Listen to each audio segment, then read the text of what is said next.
Ah, fresh air. A wondrous feeling. Naturally. I have a sudden urge to stretch my legs. Can anyone recommend a suitable leisure activity? I might have had some recommendations for you were this the past, but here and now, for someone who has just left prison, there could be no greater joy than simply being outside of it at last. I could not agree more. As I thought. The so-called 7 pillars of King Deshret are as underwhelming as ever. What do you mean? Not a fan of the boys' club? As men, as individuals, and even as gods, they are entirely undeserving of my attention. Al-Akhmar once commanded me to select a king from among the people, so naturally my eyes will open only for one who is worthy. Ugh. Can we talk about something else? It all sounds pretty complicated, and I haven't read that many storybooks. You think this is a mere story? Well, many would also say that the journey you shared with your father is not but a tale. My life, your life, they are nothing but stories. Little girl, it appears that you really have grown. In the past, you would have flown into a blind rage at my words, but now you are unperturbed. Oh, it's nothing. I just feel like you're right. Getting all pissed at someone for telling the truth is pointless. It only makes me look petty. This alone is proof enough of your growth. You're doing well, my dear girl. You're becoming ever stronger. Strong enough to defend the people and things you hold dear. You think so? I hope you're right. You must be Sethos, the successor to the Temple of Silence. Hello. Yep, that's me. Nefer, right? That's what I heard the others calling you. Judging by your outfit, I'm guessing you come from the desert too? That's right. Started off in the desert, went to the rainforest, then went from there to nod-crai, where I work as an intel broker. Huh. Well, this is interesting. You don't seem to talk about yourself all that much. Yet here you are, volunteering your life story to me. However abridged. Maybe I'm looking to make some new friends. I like making friends too.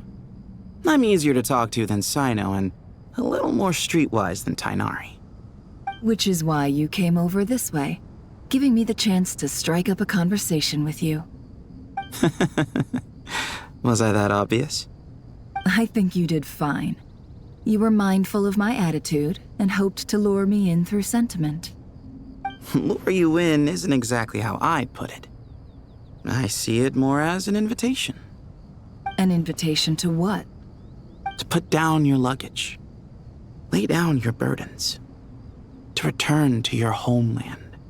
And be truly welcome in the place you once felt so estranged from. You're a more interesting heir to Bamun than I was expecting.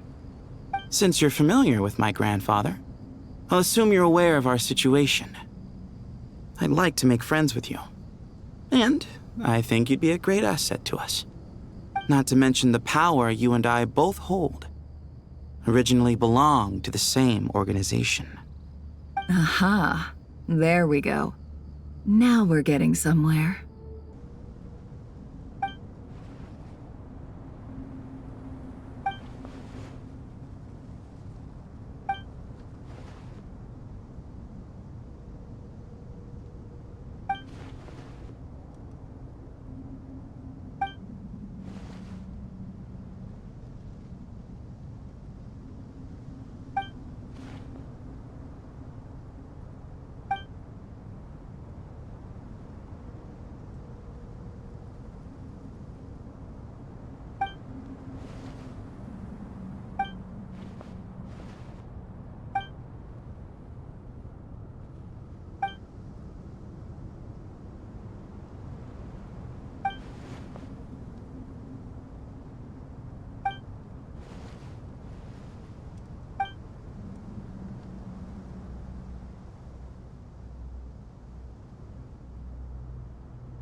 Do you hear that? Sounds like your teacher is scolding mine. Huh. Classic. Did you see her? She's a former Vahumana student who dropped out of the academia and went to nod-crai to work as an intel broker. There's more to her than meets the eye. How can you tell? Do the Matra have information on her?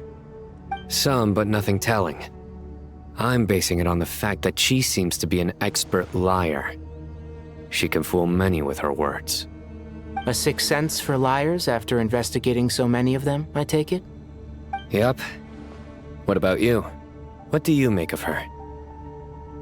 A little earlier, in the corner, I noticed she gave some supplies to Jet and had her deliver them to the main group. She's meticulous and highly observant. Besides, what was it you said? Making it to the top is no easy feat in any profession. Anyone who's at the top of their game has to have some sort of edge over others. It's true, but she's not the only one at the top of her game. I also am, and so are you. Sure, but what's to guarantee she won't overhear us talking about her? Don't worry, I have my methods. Sethos is distracting her. Ah, I see. You must be the ones tasked by the Academia with renovating Aru? That's right. Good afternoon. I'm Kaveh, and these two are Termezi and Naisaburi. Hey, I'll hate them. Come and introduce yourself. We've met before. This is Thoth, the Ibis King, and everyone knows these two. Afternoon, gentlemen. I've only ever seen these two in murals. Ah, the paintings in the temple. They show us chatting, playing cards, playing chess. Precisely the activities we most enjoy, funnily enough. No, only you enjoy playing chess. We were just humoring you. I wouldn't go that far. Back to the matter at hand. A preliminary assessment by the Academia indicates that this project requires expertise in various disciplines, including the deciphering of ancient texts, mechanical engineering, the restoration of ancient ruins, and elemental theory. The most capable minds in their respective fields are here before you. If there are no objections, we'd like to begin our work. The artisans who built Aru for Al-Ahmar gave their very lives to create this splendid work. Follow their example by giving your utmost devotion to this project. I didn't know that. We'll do our best, of course, but we certainly won't be sacrificing our lives. Such brazen words. Humans these days are a far cry from their ancestors. What little respect you show for King Deshret. No, that's not what he meant. Please, don't mind him. He shares your sentiments, just not your, penchant for hyperbole. Assuming that's what you were going for? I just think it's important to manage expectations. Forgive my lack of courtesy, but we simply can't sacrifice our lives to the gods on completion of the project like people in the legends of old. Here's a first draft of the project proposal for your perusal. Please let us know if you have any requests. Normally, I'd have made it look a lot more visually appealing, but we were really pressed for time on this occasion. I hope you'll forgive me if it's a little rough around the edges. Naturally. If my fellow ministers deem this meager display of respect sufficient, I suppose I can consider agreeing to their proposal. Why are you so preoccupied with the ostentatious displays of respect to Al-Ahmar? We should be trying to make things easy for them. You never know. We might have to rely on these young people to look after us in our old age. Exactly. This is Aru's mainframe. Be reminded to use it with great caution. We certainly will. Thank you for your assistance. You may attempt to lay out punishment should you so desire, though I'm afraid it would be futile. You and I both know that certain components of Aru can only be operated by humans. King Deshret always believed in humanity. Still, The reason that Aru's modules are designed that way is not so much because he trusted them, but more because he was wary of you. Is that true? No wonder human artisans helped to build Aru then. He actually required human assistance to create his greatest work. Naturally. Have you noticed that the Goat King keeps giving superficial responses? It's like he's just going through the motions and leaving the real debate to his colleagues. He understands the art of perfunctory speech. That's what earned him his position as the Minister of Ministers. It seems the rumors about King Deshret being a poor judge of character are baseless after all. Excuse me for being blunt, but it sounds suspiciously like you're putting yourself on a pedestal and mocking me. You're mistaken. And while there's nothing strictly wrong with making every conversation about yourself, it's not exactly a positive tendency either. You? Whatever. I knew it'd be like this working with you. All right, let me past. I need to look at this console. It's your job to activate it after all. Let's begin. Everyone, please proceed with the external checks and preparations as per the procedures outlined in the engineering plan.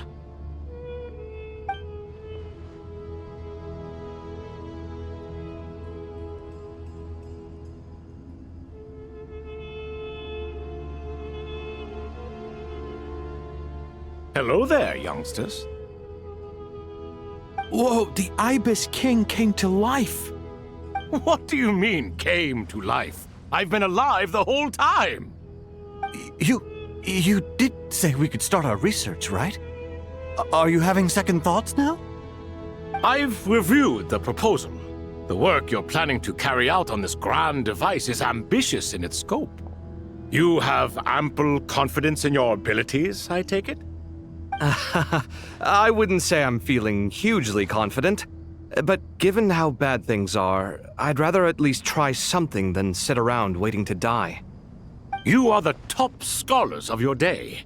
I trust you are aware that there are countless links between Aru and the Akasha? Aru and the Akasha? But I thought the Akasha was the Academia's greatest technological accomplishment, created years ago by the Dendro Archon to help her people access knowledge. And you too? Do you not know either? You've read the instruction manual, right? You tell them. An instruction manual? The Akasha has an instruction manual? The Dendro Archon is a kind and thoughtful god indeed. It used to sit on a shelf in the corner at the House of Dana. Not the most popular read. If the manual is to be believed, Aru was in fact the original inspiration for the Akasha system. What? But there are so few records about Aru anywhere. And practically none of the scientific expeditions into the desert had anything to do with it. Ah, but this is something you could not possibly have known. You may have heard many stories about the desert, but what is the most important aspect of history? Consider this a quiz. Anyone from Vahumana present? I'm from Vahumana. It's, well, veracity. Precisely. And a large part of veracity is the chronological order in which events occur. I may as well tell you. In the beginning, Nabu Malikata, the goddess of flowers, descended upon Sumeru. The glory of the heaven was within her. She brought life, oases, and knowledge to this land. Then she created the Jinn, enlightened them, and ordered them to serve her.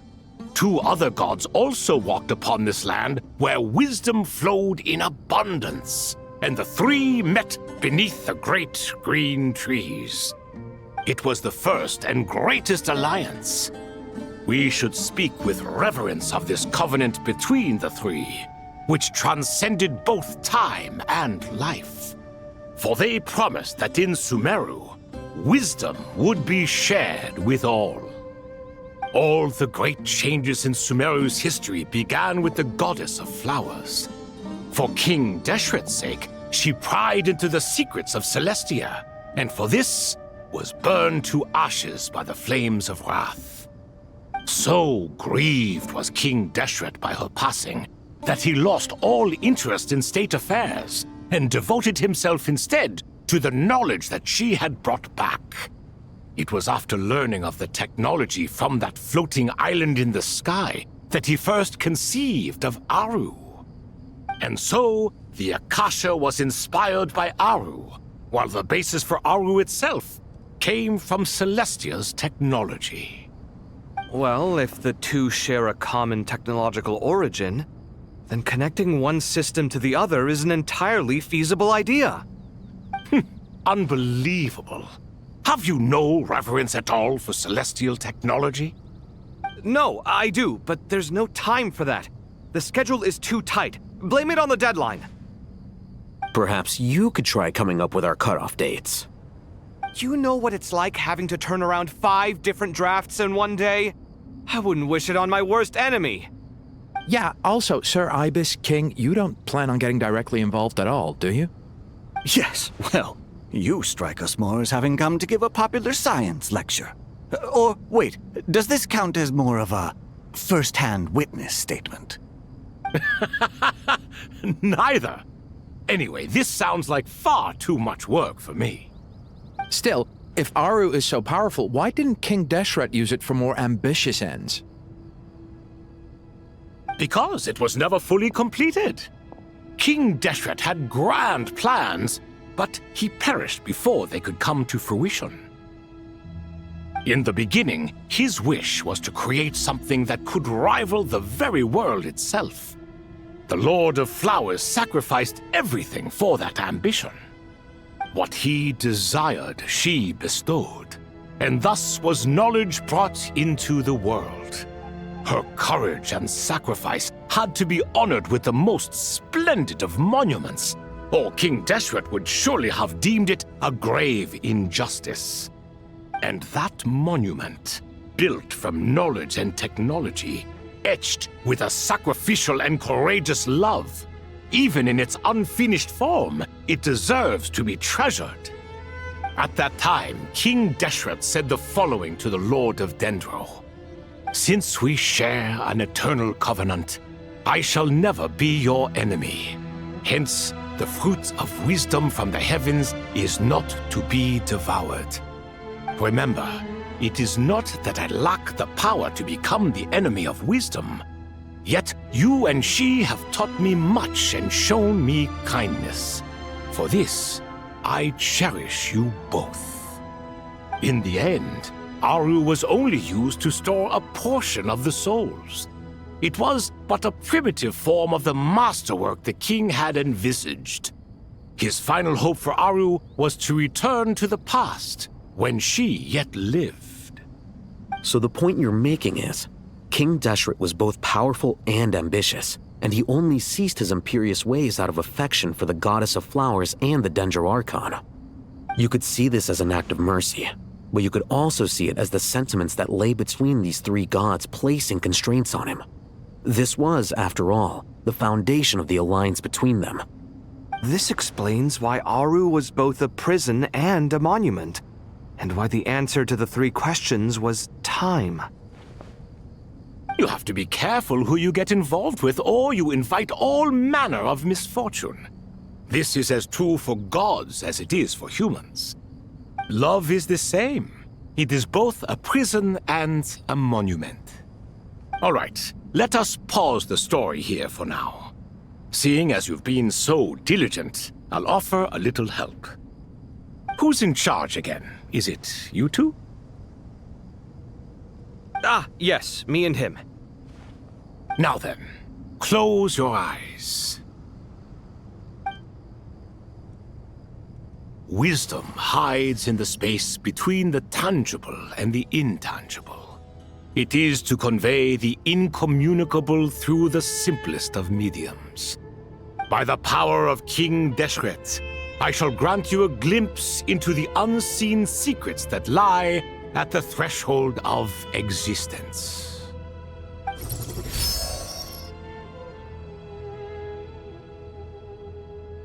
Where did this come from? Is it a new mechanism? It looks more like some form of externalized information. You've rendered it visible? Just as the Akasha allows you to access a greater range of knowledge, the power of our king permits one to perceive ingenuities that do not belong to this world. This is no ordinary mechanism. It reflects the internal structure of Aru. Whether you choose to increase or decrease, keep or discard. Come, use these to achieve the outcome you desire. Looks mechanical to me. Better let me handle it, just in case. But wait, how do I get up there? Turn around. So that's where the elevator is!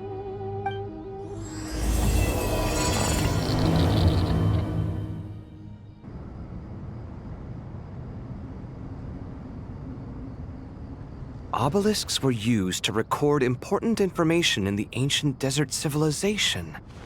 Hey, Al-Haytham, there's some writing here I'll need you to decipher. I've sent it to your screen. Do you see it? Got it. It's a little blurry, but I should manage. Take a look and tell me what it says. Oh, and I'll send any other similar text directly to you from now on. Let's start with this one. It's a variant of an older script. Herein lie verses written for the Yellow Sands. Looks like cultural information from the age of King Deshret. If so, I suggest you delete it. Words thrown together merely for fun. I had no idea Aru kept a record of this. Well, as long as you're certain that this is strictly private information, that's fine. It is unimportant. All right, well, I guess I'll start now.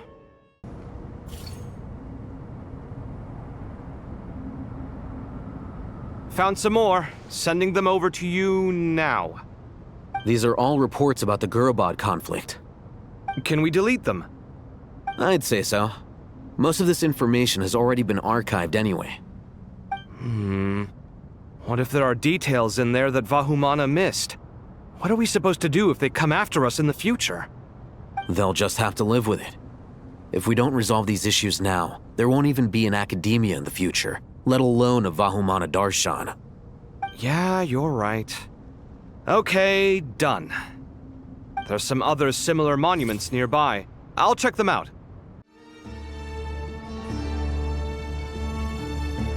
Another monument. Hold on.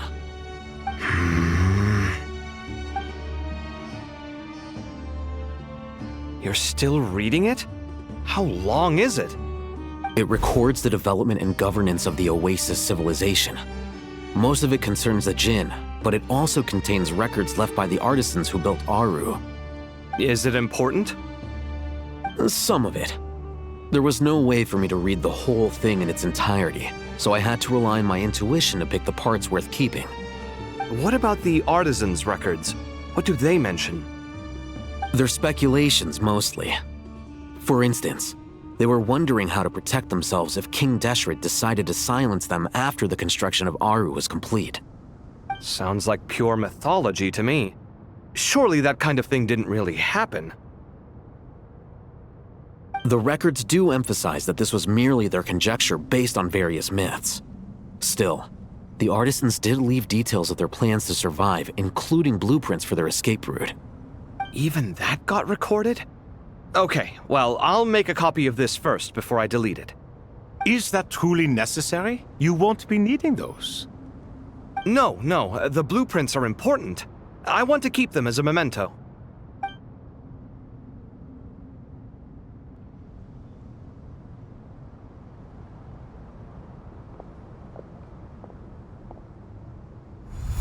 I think that should just about do it.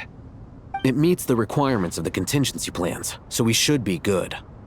I gotta say, it's the strangest feeling, this cross between reality and the intangible. It's like drifting between life and death, or in and out of a dream, using my own hands to manipulate illusions that are forever out of reach. Chasing dreams in the most literal sense. Definitely a novel experience. What happens if my spirit just floats away? That won't happen. Anyway, I wouldn't celebrate just yet if I were you. There's likely to be a phase 2 of this project. All right. I'd better keep my wits about me then. I expected that the outside world no longer respected the ancient gods, but even so, I do find the tone of these youngsters to be dreadfully impolite. It should hardly come as a surprise to you. I remember you saying the same thing last time. I assumed that was just a one-off. I did not realize it was the norm. Don't you think that young lad's matter-of-fact tone sounds familiar? It bears a rather uncanny resemblance to you, Goatee. Surely a sign that he is a man of rare intelligence. Ugh. The rest of them, though, much better. The blonde-haired one, for instance. So sincere. That's the kind of kid I can respect. Oh, really? Well, what about your disciple, Nefer? She's about the furthest from sincerity that a person can get. And now you hit the crux of the issue. Thoth is spouting lies again. He cares nothing for sincerity. He likes Nefer simply because her personality is just like his. Thus, in giving his approval to Nefer, Thoth is simply validating himself. The rest is but smoke and mirrors. You have some nerve saying that. There really is no helping you two. Shut up, chess rookie. What nonsense is this? How dare you tell me to shut up? How can you engage in such banal chitter-chatter at a time like this? Aru has been opened. The glory and splendor of a bygone age is about to sweep over the earth like a flood. And you're here squabbling like petulant children. All three of you are insufferable. King Deshret was merciful, indeed, giving you a chance to be released from prison. I say, you should have been locked up for good. Ah, but Bennu, look on the bright side. Had they not been released, we would not have been awoken. Oh, you've been here this whole time. You should be scolding them along with me. I miss Hermanubis. It's not a real reunion without him here. And now you're avoiding the topic and talking to yourself. Why King Deshret designed your personality like this, I will never understand. Isn't this simply proof that our king supports my free will? Oh, look at those two rust buckets. Suddenly, you two do not seem so bad after all. Here, here. If being stuck together for thousands of years fosters no friendship, I cannot say what would. Naturally. How's it going? Are things progressing smoothly? Well enough, I suppose. You know how it is. The work itself is only half the problem. The other half is having to work with Al-Haytham. I'm sure the feeling is mutual. Honestly, though, I thought you two had already worked things out. As if. Turns out working closely together is the best way to expose any tensions lurking beneath the surface. Besides, I just think that some people never change. Agreed. Case in point, you didn't make sure I was out of earshot before you started complaining about me. Old habits die hard. Actually, this is for your own good. Maybe if you spend a little more time listening to what other people have to say, you might actually realize that you're the problem. Naivete is another old habit of yours. I had assumed that you both volunteered for this project like us forest rangers. But now I'm getting the sense that wasn't the case. Definitely not. We were assigned to it by Lesser Lord Kusanali and Nephis. As much as I'd love to be doing normal work for normal clients, these Titan projects are all that's on offer right now. Though I'm sure they wouldn't be roping us in if they had any better options.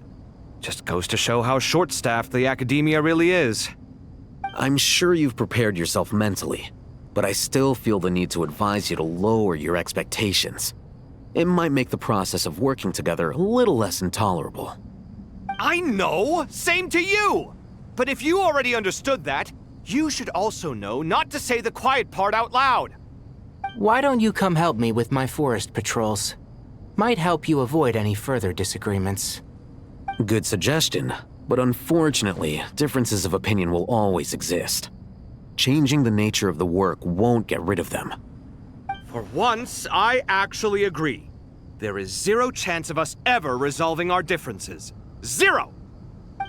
But even so, the work must be done. Care for some coffee? I'm glad to see you making progress. Don't act so smug! It'd be nice if you made some too! I feel like even I've made some progress today. In the past, I never would have dared to try and mediate a conflict between you two while you're both right there in front of me. Apologizing probably makes it sound like I'm in the wrong, but I'm sorry. I was just kidding. Truth be told, I don't have any work to do at the moment, so I'm just here to kill some time. How's Kale? She's studying with Nicole. I'm not sure how she's getting along, but she seems to be in good spirits at least. I wouldn't worry. Angelic affairs are probably above your pay grade anyway. I know what you mean, but Sino and I are still a little concerned for her. He said he'd go keep Kale company after he's finished training the mercenaries. I'm planning to join them myself shortly. Kale will be okay. Have faith in her. Even we can see how much more confident and outgoing she's become in these past few years. Thanks to you and Sino being there for her and providing guidance every step of the way, she can finally stand on her own 2 feet. On her own 2 feet. Does it feel bittersweet? Watching the younger generation grow up and move on? No, not yet, at least. I was just thinking, I wish there was more I could do for everyone. She'll be fine. Yeah, she will. Just try to relax.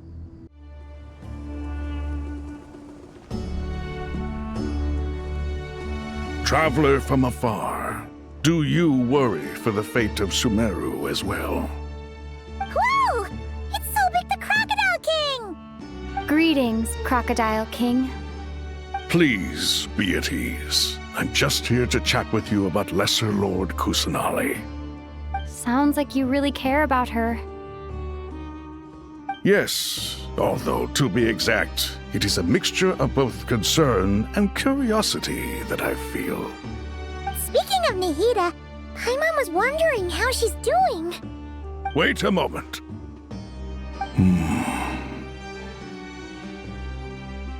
What is it? I tried calling out to a pep, but there was no response. This can only mean that she is focusing all her energy on taking care of Lesser Lord Kusanali. All the gods who served King Deshret seemed super surprised to hear that Apep agreed to help Nahida. Guessing she made a bad impression on you or something. Are you aware of the history between her and our king? Then you are learned indeed. I'm glad to know that Sumeru has the support of someone like you. At the end of his life, King Deshret tricked the Dendro Dragon into swallowing him whole, leaving her to bear the torment of his sins. The Dendro Dragon despised King Deshret, yet he outwitted her. Rather than bringing disaster to the land, he chose to deceive her and thereby ensure his annihilation. An act that surely displays his love for humanity. The Dendro Dragon stands for the glory of a bygone era. She hated Al-Ahmar and what he represented. All the gods, all the power they wielded. And so, her willingness to help the Dendro Archon through this crisis comes as a great surprise indeed. It makes one wonder whether, perhaps, the Dendro Archon assisted her in the past. Yep, Nahida did her a huge favor.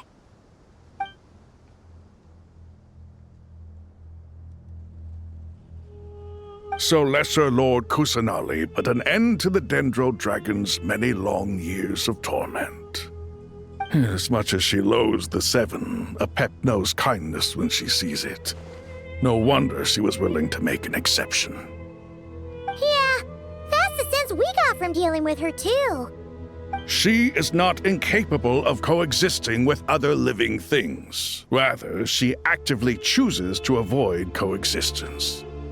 And this despite the fact that she symbolizes life itself. How ironic. All of this being said, I wouldn't expect too much from her if I were you. Nothing will change her hatred towards humanity and gods. We'll keep that in mind. Anyway, how much longer do you think Nahida needs to stay with Apep? For all we know, the Putei might still be in the desert. Just to be on the safe side, why don't we grab anyone who isn't busy right now and go look for her? I'm alright, Paimon. Huh? Was that Nahida's voice?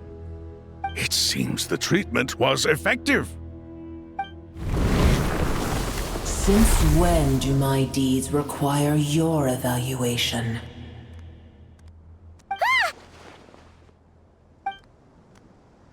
Here will do just fine. I had no intention of taking you any further. One ought not expect greater generosity than they have earned. You always hide your kindness away like an oasis within a sandstorm. Only those who make it through the swirling winds can know just how beautiful that oasis is, and how much hope it brings. You dare appraise my being? No, I'm expressing my gratitude. I want to thank you for sharing your precious life force with me.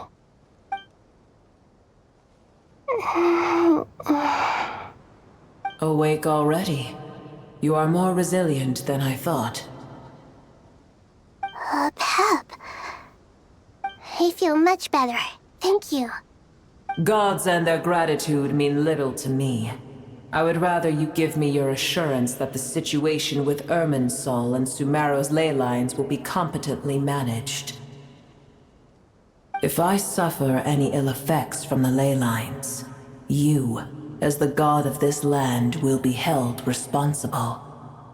And you would not enjoy being held to account by me.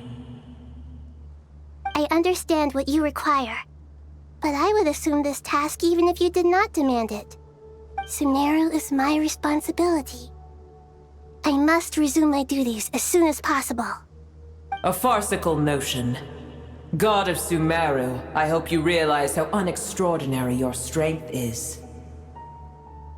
And yet, maybe it is precisely what defines me. A god of wisdom is not meant to rule by force. Then hold steady. We go forth. Well, I'll be. Is that Apep? Do my eyes deceive me? Of all places, the Dendro Dragon has decided to visit the mausoleum of King Deshret? I see that after all this time, El Ahmar's menagerie of ministers remain as vile as ever. It's a pleasure, Dendro Dragon. Had you arrived but a little sooner, you might have attended a meeting of the Seven Pillars. What a nauseating thought. You are not the first insects I have had the displeasure of dealing with today. A swarm of them tugged on my tail on my way over. Goodness knows what hovels they crawled from. Why do all the creatures of this world remain so lowly after all this time? What did you do with them? I cast them away. What would you have me do? Keep them as trinkets? Boer, this is where we shall part ways. To be clear, I do not wish to see you or anyone else here ever again, unless absolutely necessary. Then I wish you peace as you return to your dwelling place. It matters not to me. Simply refrain from bothering me again.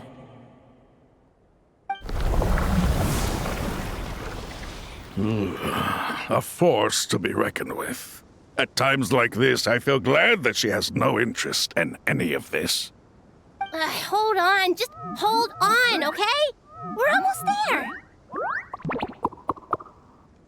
We made it! Huh? Wait, that voice! It's... Uh-oh, I'm gonna fall!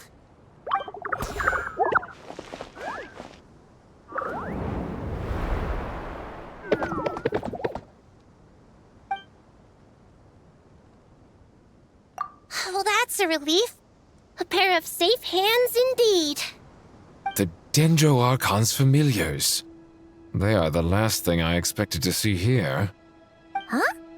Wait, what are the Aranara doing here? Don't you guys hate the desert? Obviously I was worried about the Dendro Archon. I've been supporting them with my Pari powers the whole way here. Oh, you seem pretty nervous. Is it because there are too many people around? Not just people. It's all these non-human beings, too. It's hard on them. I can't believe you made such a long and dangerous journey just for my sake. I appreciate your support so much. Thank you all. I'll have to ask everyone to wait while I help our new arrival settle in. Once I'm done, I'll gather everyone to discuss our next steps. Traveler, Paimon, shall we find a place for our friends to stay? Awesome! Let's go! Well, first I have some questions.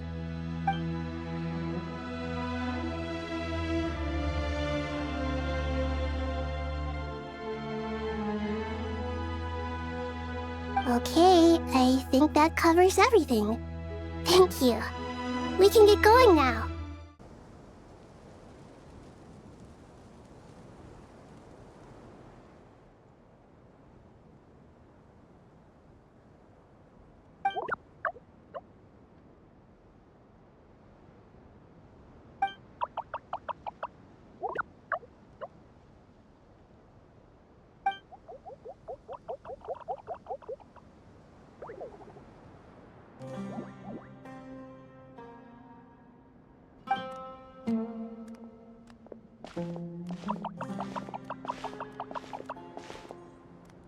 Hello, everyone. It's only us.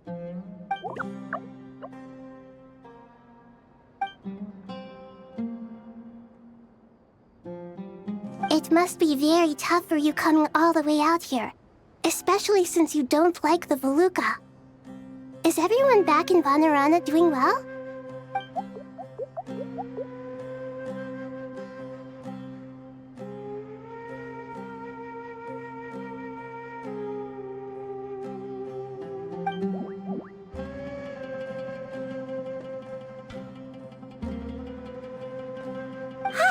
Everyone's here. Good. Are you okay? You look like you were about to pass out back there. Then you're forgetting who I am. Don't underestimate me.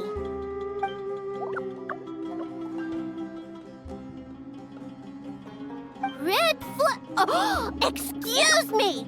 Are you comparing me to Paimon?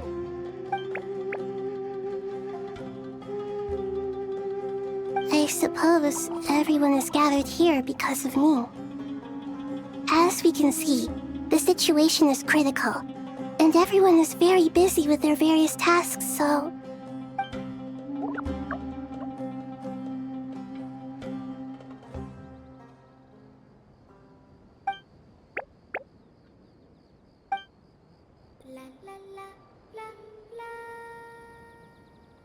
I can't thank you enough. Right now, we're focused on restructuring Aru, processing excess information, and helping restore everyone's confidence. I'm sure you'll find it all very straightforward. I can help too. Just let me know where I'm needed.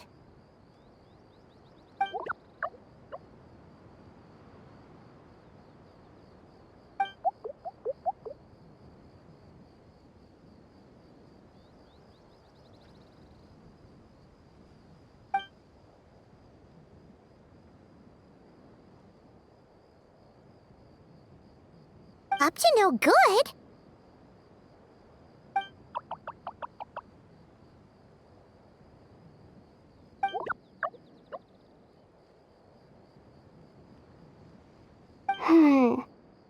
That definitely sounds suspicious.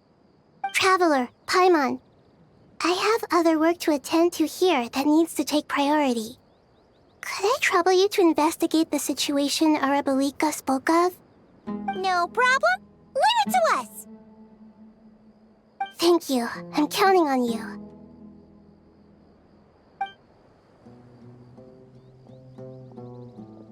There's one other thing. If you are to work alongside the people of Sumeru, you will need to make yourselves visible to them. Is that acceptable to everyone?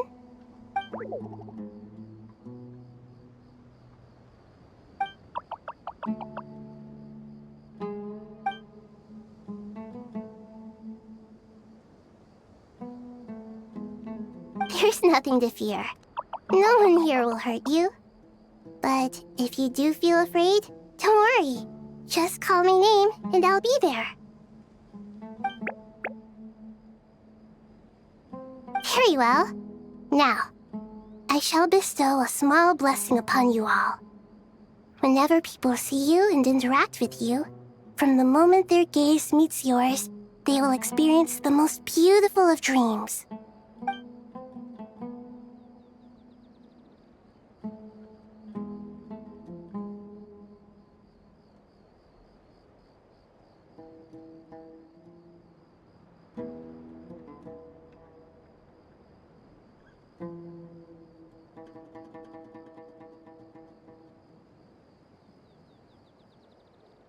Do not fear.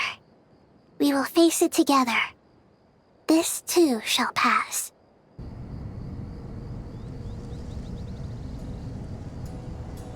Ah, everyone's here. Wonderful. Dendro Archon, you're back. Are you recovering all right? You mustn't push yourself too hard. I'm doing very well. Thank you for your concern.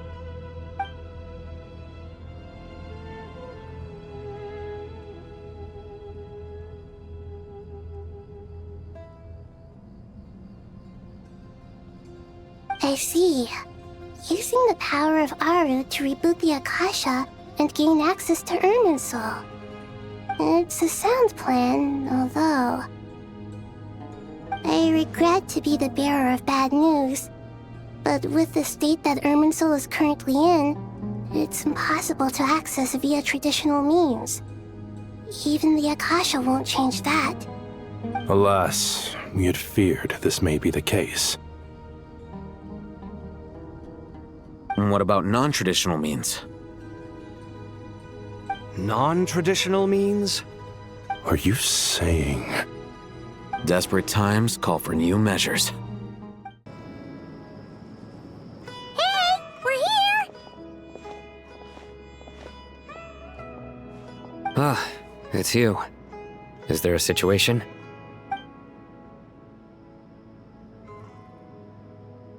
The Aranara have good intuition when it comes to people. In other words, there may well be a traitor among us. Given everything that's going on, I'd be more surprised if there wasn't. Miss Nefer, as a professional intelligence broker, I trust you have a solution? Not one that I'm willing to volunteer. What's in it for me? Let's say I'll treat this as a pilot project aimed at expanding your intelligence operations. Whatever business you're in, an avenue to demonstrate your abilities could never hurt. I like the sound of that. Glad we're on the same page. Given that you rarely set foot in Sumeru, practically no one at Caravan Rebot knows who you are. I take it you've read the files on everyone in the area? Yes. I also skimmed the list of evacuees, and am more or less up to date on where everyone stands. Any initial suspects? Limiting the scopes to males whose recent activity could be viewed as suspicious. I've identified 3 names. The Aranara saw 2 people talking, but currently we only have 1 suspect. The other person was probably just a messenger, and in all likelihood has already left Caravan Rebot. Everyone is heading for the desert per the evacuation order. Anyone willing to turn back at this stage is almost certainly with the Putei. There's no way it was a spur-of-the-moment decision to act at a time like this. This spy must have been planted long ago. We need to smoke him out from wherever he's hiding. Sounds like you have the beginnings of a plan.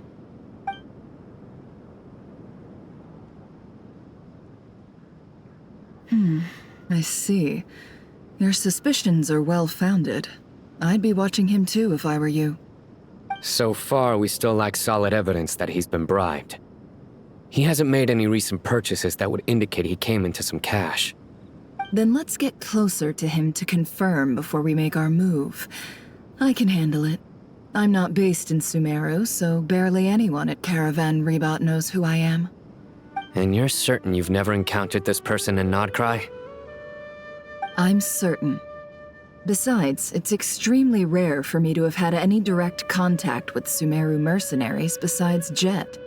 There's no way he could have seen my face before. Sino, stay out of sight and wait for my signal. If he raises any red flags, I'll bring him toward the main road. Understood. I'll take it from there. Excellent. Well, it's a pleasure working with you.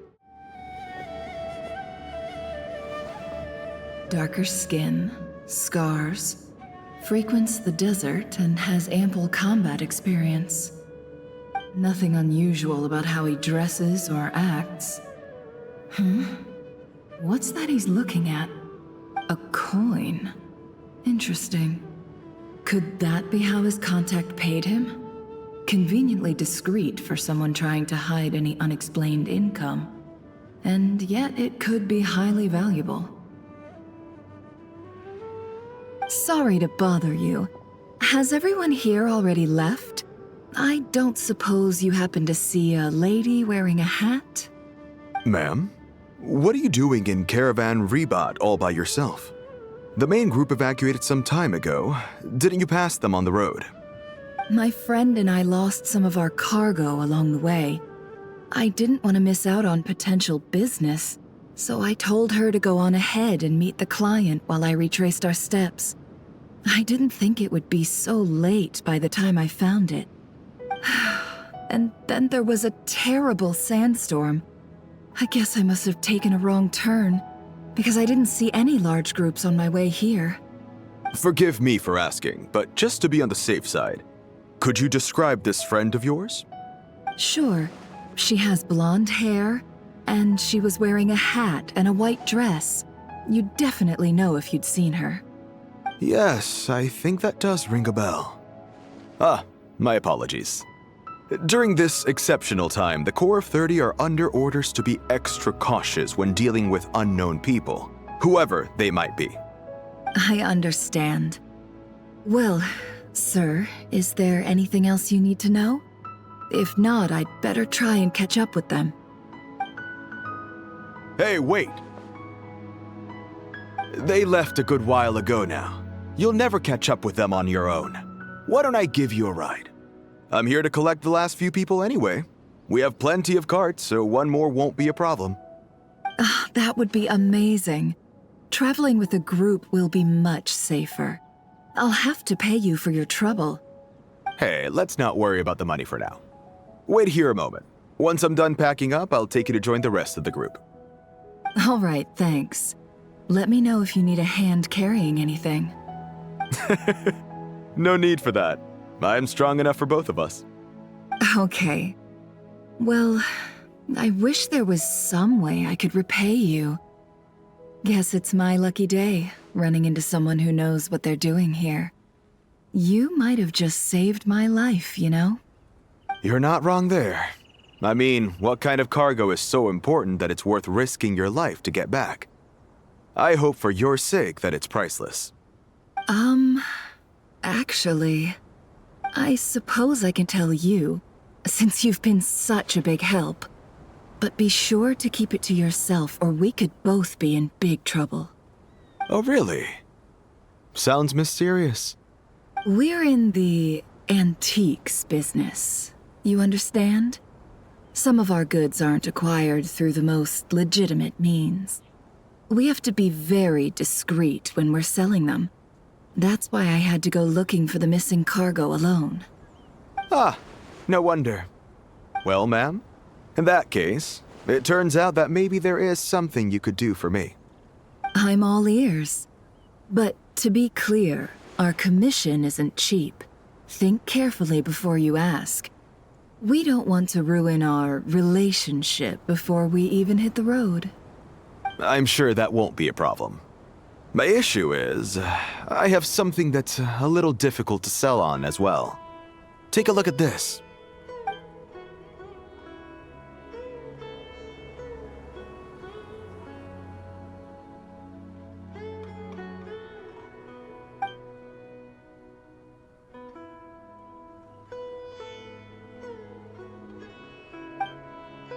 Pure gold. That's quite something. How'd you come across it? Dig it out of some ancient tomb? If you look hard enough, there are many treasures to be found in the mausoleum of King Deshret. It has no distinct Snezhnayan markings. That'll be why he's going with that story.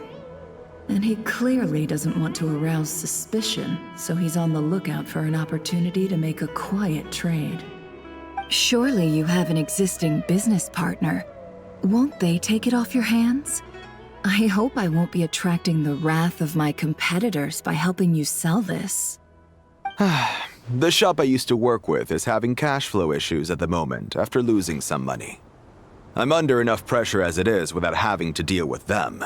On the off chance anything went wrong, I'd never get my money back. I understand. Gold is the last thing that traders with cash flow problems want to see.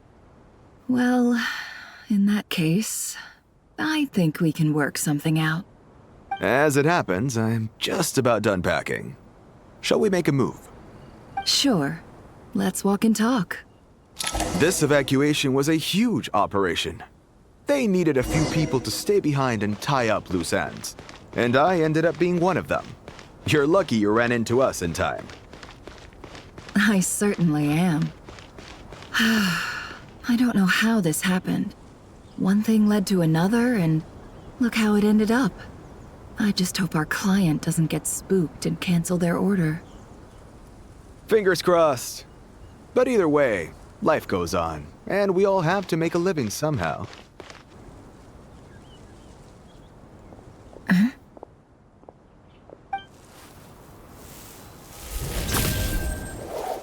Hands where I can see them. General Mahamatra! No, wait! What are you doing?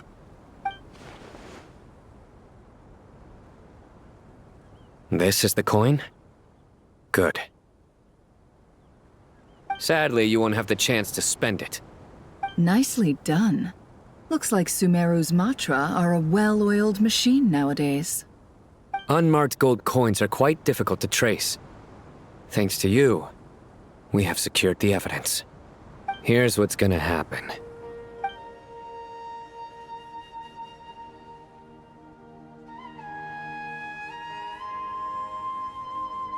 Southeast from here, leeward side of the hill. That's where he's meeting his contact. Great work. Candace tells me your interrogation skills are highly effective. Hers are quickly catching up. She's improved a lot in recent years. Looks like it's over to you for the next step. Because I'm quickest on my feet? Because you know how to trail a target. Plus, it'll be easier to monitor their activity from the air. Fine. I'll be quick. One more thing. The Traveler just brought a message from the Dendro Archon. Once you're done with this, we're to meet up at the mausoleum of King Deshret. Got it. Will do. Are you sure you'll be okay on your own? Gee, I don't know. Maybe you should come with me. Okay. Then Paimon's coming with you. Really? You do know this is a stealth operation, right? Meaning, you have to be quiet? Paimon? Are you sure about this? Well, Paimon at least wants to give it a shot. Like everyone says, if you never try, you'll never know. Besides, being the best guide in Teyvat has to count for something. This should be a piece of cake. Fine. Join me if you want. But be warned. If anything goes wrong, I'll have to gag you and shove you into a bush. No need! Paimon will be super careful. Promise. Good. Then what are we waiting for? Let's go. Ah! Coming! Coming! Hey, guy! Wait up! Hey, slow down, will ya? We're here. Now we wait. Okay, yeah, cool. Cool.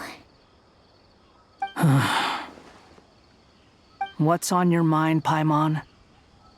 Huh? Oh, nothing? I thought all you cared about besides being a guide was food and sleep. Why the sudden urge to go on a dangerous mission? What's that supposed to mean? Paimon's been on plenty of dangerous missions before. But never on your own. You hardly ever leave the traveler's side. Just saying, I'm kind of at loose ends right now. So if you did want to share, I suppose I'd have to listen. If not, suit yourself. Makes no difference to me. Hat guy? Do you think Paimon is useless? What? Where's that coming from? When we were in nod-crай, Paimon suddenly realized something. Even though Paimon's with a traveler every single day, whenever we face real danger, she can't do anything to help. Paimon doesn't get like this very often. She just got really scared when the traveler got kidnapped that time. What if she never came back? What would Paimon do then? And the more Paimon thought about it, the more useless she felt. But Paimon doesn't want to be a burden. Paimon wants to be a friend who's actually useful. Does that make any sense? You know, that feeling of just being completely useless and... Oh. Paimon probably sounds so ridiculous right now. You asked the right person. Boy, do I know that feeling. Oh, hat guy. I'm not gonna try and encourage you. What I will say is this. When you start doubting yourself, you have two choices. Give up or change. You have to make the decision to move forward. Otherwise, no amount of consultation from other people is gonna help you. So ask yourself, what do you want? To get stronger? To learn more? Whatever it is, go do it. You won't have any regrets if you can at least say that you tried. Something's not right. Shouldn't they be here by now? Paimon, is it just me? Or is it a little too quiet around here? Should Paimon take a look? We'll give it another hour. If nothing happens, we head back. Okay.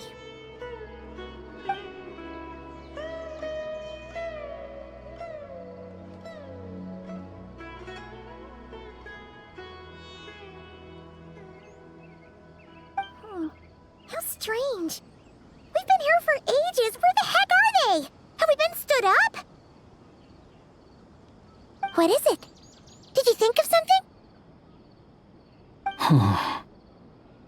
Something feels off about this whole situation, but I can't quite explain why. We know for sure that the guy Sinocot had something set up, yet somehow his contact is a no-show. So, either the handler got caught, or, more likely, they decided to cut our guy loose. But how would they know to do that? Wouldn't they at least send someone here to check things out? That's the problem. They couldn't possibly know what's happening here. Unless... This feels all too familiar. Come on, let's head back. Even though this isn't a formal meeting, I'd still like to start by saying how grateful I am to each and every one of you. Thank you all for coming here and standing by our side. Shesipank and Bennu are currently assisting the scholars with the maintenance of Aru. Please forgive their absence.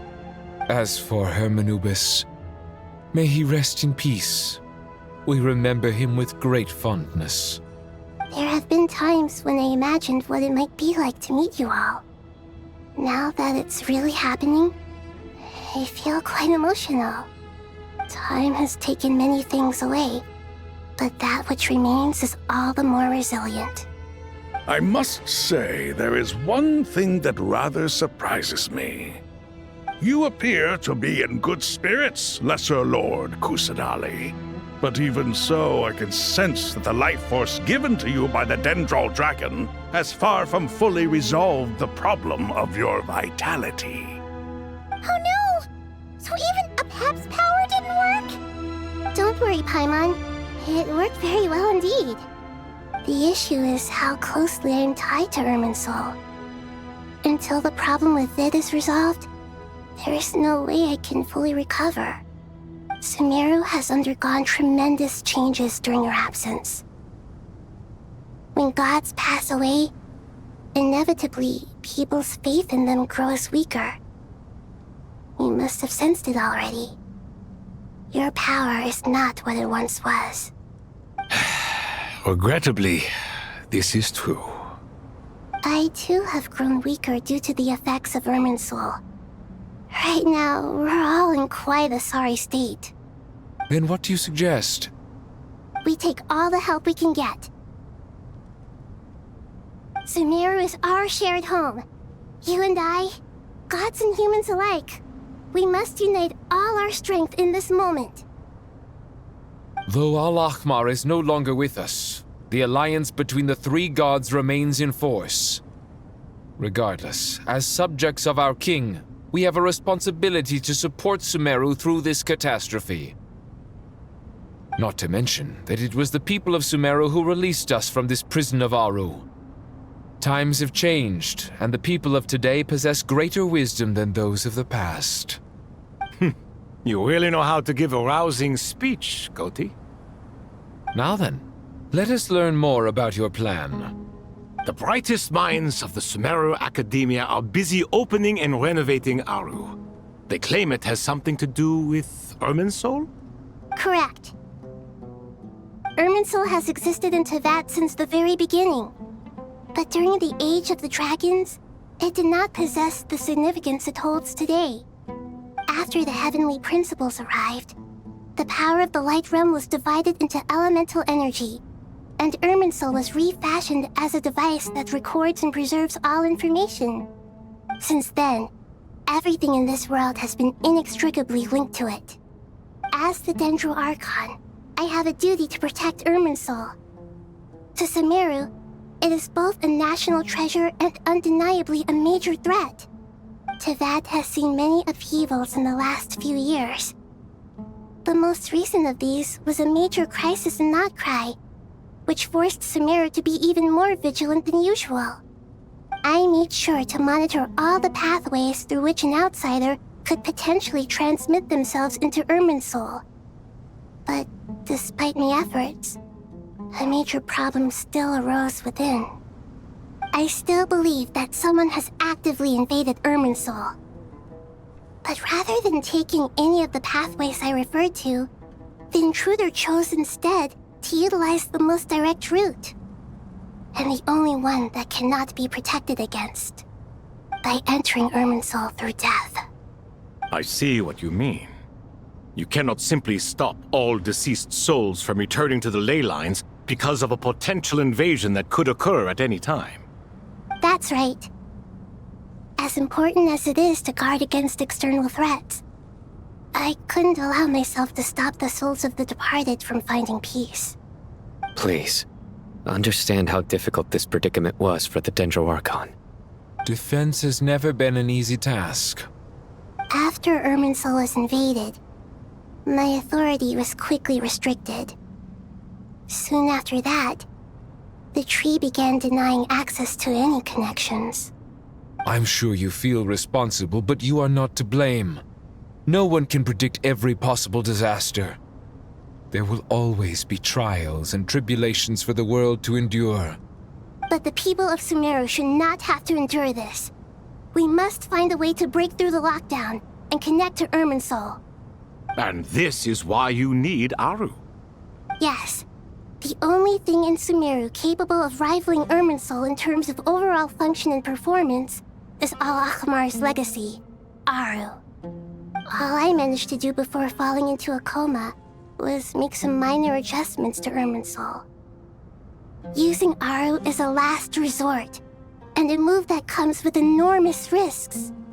The scholar's initial plan was to borrow Aru's power to reboot the Akasha, then use the Akasha to connect to Irminsul and investigate. Unfortunately, Irminsul has suffered far greater damage than they first thought, rendering that plan futile. To rise to the challenge, we had to resort to more extreme and far costlier means. This has led to a number of new contingency plans. To reclaim Irminsul, her brightest scholars have made further modifications to Aru with multiple goals in mind. I thank you all for giving them your blessing in this endeavor. Human wisdom has clearly improved over the millennia. You have not only our support, but that of the Jinn, the Aranara, and the Pari. Together, we will do everything in our power to save Irminsul. By the way, when you spoke earlier of an intruder, it almost sounded as if you knew who you were dealing with and what they were capable of. Well, since you ask.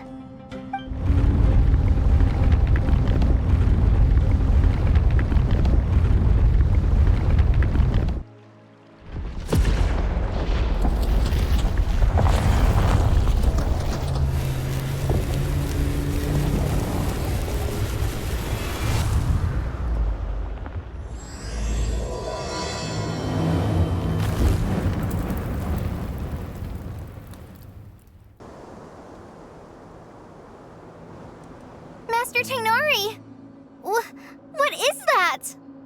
Is this Irminsul? How did this happen?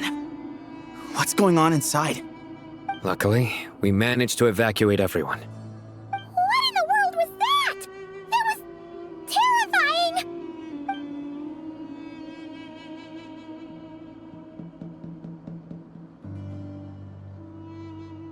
Oh my. I understand now, Dendro Archon. You make yourself quite clear indeed. Not once over the millennia has Irminsul been so terribly afflicted as this. Please continue, Dendro Archon. Irminsul's root system is what comprises the ley lines. In the past, it has always been hidden away, going unseen by the general populace. But now, an evil intruder is making it reveal itself. It has become a tree of unbridled greed.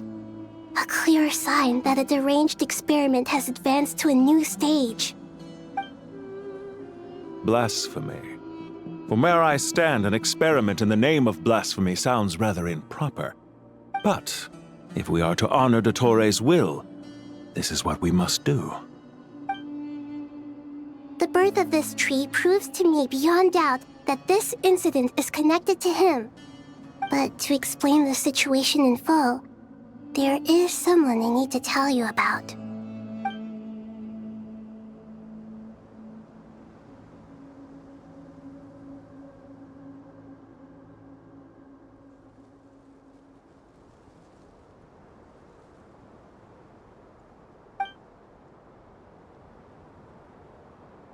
Zandik. So it was him. I saw him in the desert once. A man of supreme arrogance. So this is where it has taken him. But didn't Dottore die in nod-crai? How is he still able to do all this? He must still have loyal followers amongst the Fatui. Even so, I'm still unclear as to how he has been able to wield such a profound influence over Irminsul. I can confirm that Fatui forces have arrived in Sumeru City. Furthermore, Irminsul seems to be undergoing some kind of mutation. Evil branches are beginning to grow. Things that do not belong to this world are slowly but surely materializing. Sorry. I couldn't think of any other word to describe it. They don't seem to be fully formed physical entities yet, after all. But they are gradually becoming real.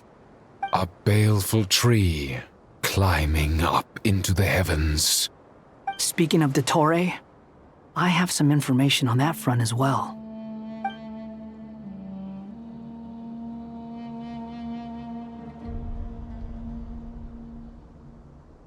I didn't think it was wise to state this out in the open. But my theory is, the mole wasn't cut off after he was caught. They wrote him off from the beginning. You mean, the Fatui never intended to follow through with him? Then why plant a mole at all? It's hardly a conventional strategy, and the rationale behind it is pretty twisted. But as it happens, I know someone who works exactly this way. And when it comes down to it, his goals are very simple. He just wants to confuse people, so they can't figure out what he's up to. He's been a collaborator of Dottore's from the outset. That fact alone confirms that Dottore is involved with this somehow.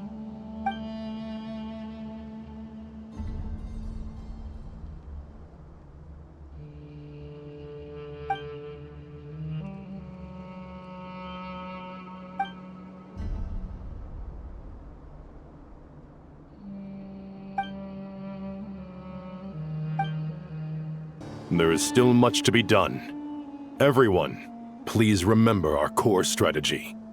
As per the discussions, the following groups must act immediately. Mr. Al-Haytham and Mr. Kave, the next phase of the Aru renovation project must begin right away. Godspeed to you both. We'll give it everything we've got. The plan looks feasible, but the implementation will require certain resources. General Mahamatra Sino and his team will help to procure the materials required for modifying the terminal. No problem. I've already spoken with Sethos and Hat Guy, and they've agreed to assist me. This kind of thing is best left to the fleet-footed, right? Hat Guy? If it's efficiency you're after, we're the right people for the job. Following up on the elemental energy amplifier we discussed, Ms. Dory, I assume you're the one most familiar with the status of this project. Aside from the Dendro Archon, of course. Yep, that's right. Leave it to Lord Sangama Bay. Got it. Well, I'd like Madame Farazan, Kale, and Nicole to support Dory on the technical side. You can count on us. Will do.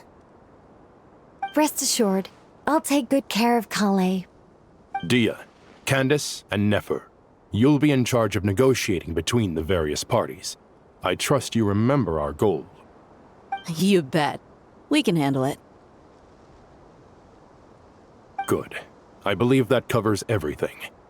Tainari will provide ad hoc support as needed, if that's okay. Poor Tainari. Must be tough being Nephis' student. Getting bossed around all day, every day.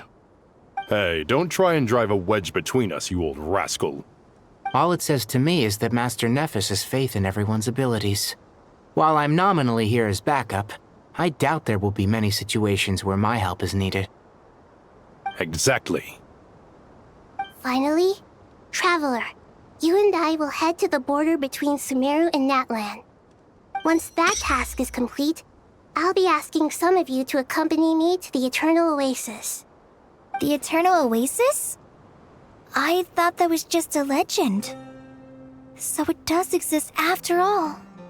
Regarding your trip to Natlan, under normal circumstances, a meeting between our two nations would be a far more formal affair. Unfortunately, Sumeru is all but completely cut off from the outside world at present. So regretfully, we won't be able to give the Pyro Archon Mawika the grand reception that she deserves. My apologies for the inconvenience. No point putting too much pressure on yourselves. That goes for everyone. Right. Especially you, Dendro Archon. I'm sure you're still feeling quite weak. Don't worry about me. The Dendro Dragon's life force will sustain me. Plus, we'll be there every step of the way. Nahida will be just fine. Yes. I believe in myself. And I believe in every one of you. Well, time to get going. To what extent we can implement the final plan depends on how successfully the Akasha can be modified and configured. And to make sure the configuration works, Aru will also need some further optimization. Yeah, no surprises there. Once we roll this out, any Sumeru citizens who already have Akasha terminals can simply continue to use their existing devices. This still leaves us with a significant equipment shortage, though.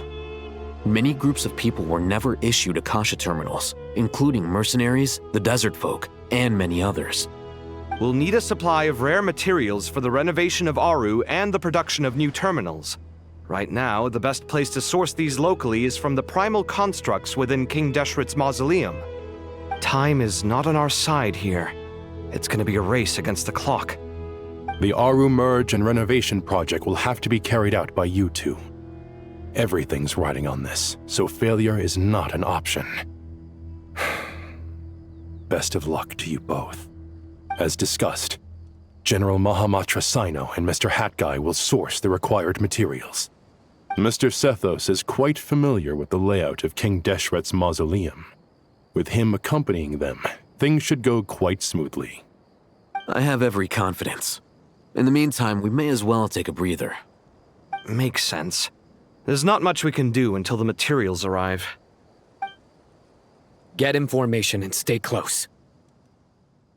What is this, boot camp? Knock it off. It's just Sino being Sino. You know what he's like.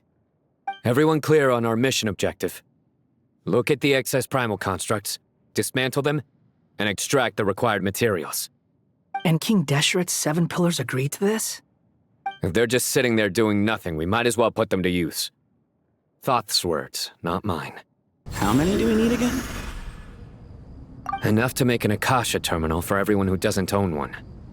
I remember you telling me how revolutionary these Akasha terminals were. You've used one before, right?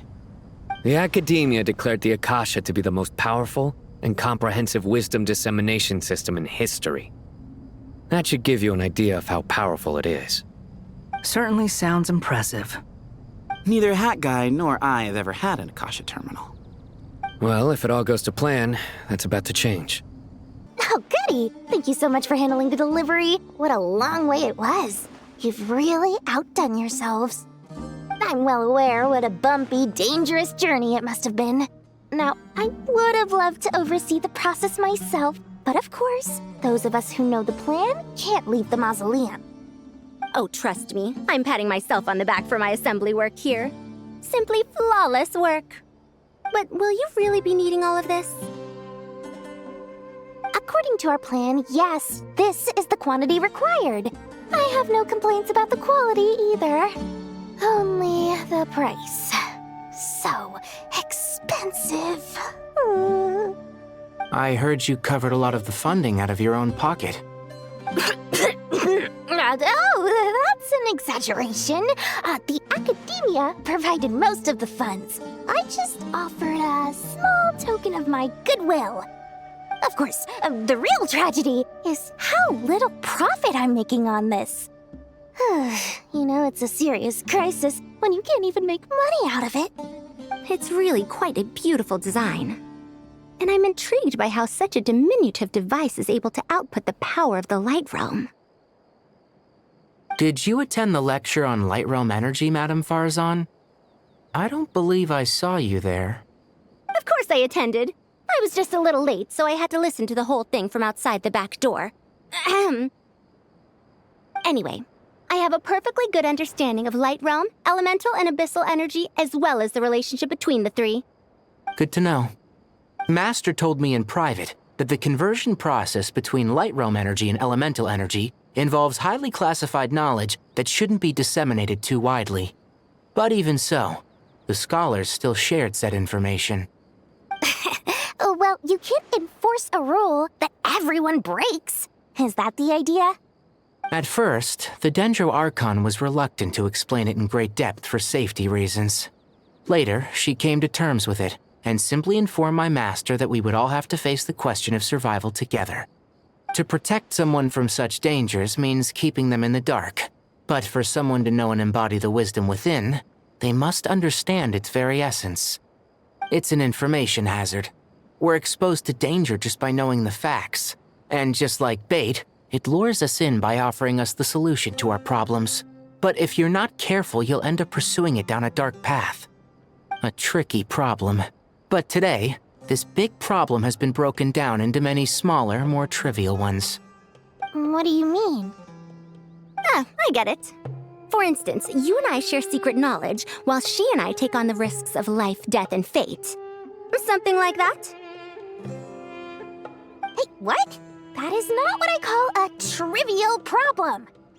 Well, as they often say in Vahumana, an event that is monumental to the individual is negligible in the grand scheme of history.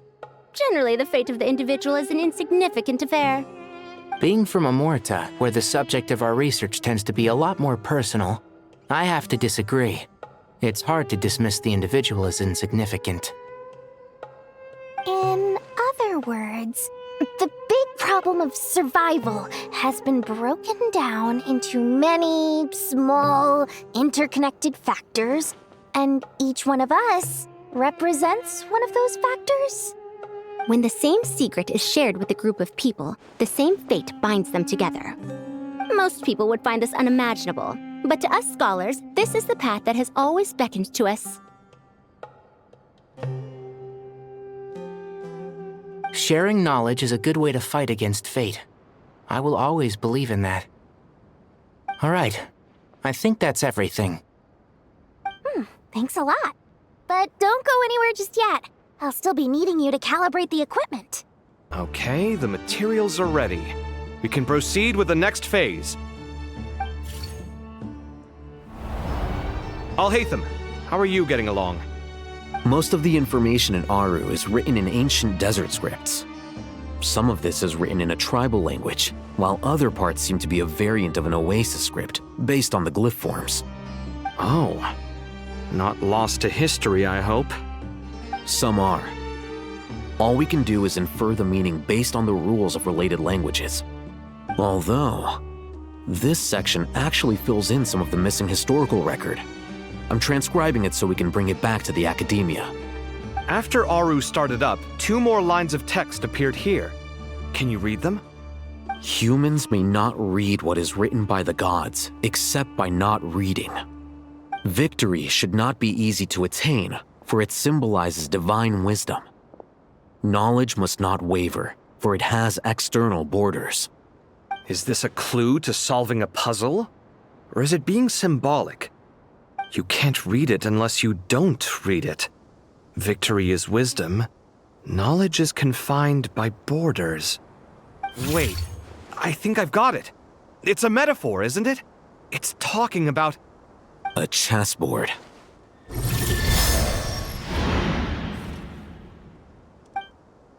You were right. The youth of today are skilled at solving riddles. Have the secrets buried in the desert not been unearthed over the years all the same? Since Aru is a place reachable through wisdom, this day was bound to come sooner or later. Oh, I've always been against overly cryptic sentences. Don't you get tired of reading and writing all that? Ah, it's you 3. Just in time. We've been delving deep into Aru, and now this board has appeared. I've heard this was how you'd while away your free hours. You must be quite the experts by now in that case. It is true. King Deshret's chess games are some of the most well-loved of all his wonderful creations. If you have ever been to Safhe Shatranj, you may well be familiar with the chess pieces you see here. Is this chessboard supposed to be another visualization of the interior of Aru, then? Naturally. Visitors, everything is ready. Only by completing the challenge on the board in accordance with the rules will you be permitted to overwrite Aru. 1 second. It's not dangerous, is it? Dangerous? Why, yes, of course. I should be the one to go, then. Wait for me here. Sounds like the self-confidence of our present company has rubbed off on you. Don't be ridiculous. I'm your upperclassman, and that means I have to look out for you. I appreciate the sentiment, but a game of chess typically requires 2 players. Besides, I'm sure they won't let things get out of hand. Keeping things relatively safe is in your best interest too, isn't it? Fair enough. I mean, you guys are controlling the difficulty, so please don't go too hard on us, all right?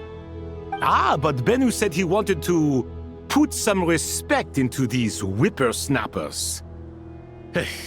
All right, all right. Thank you. Obviously, we'll still try to be careful. This doesn't seem like ordinary chess. Is the goal to defeat the opponent? No, you must enter the board and pass the trials we have placed there. Ready? Let's do it.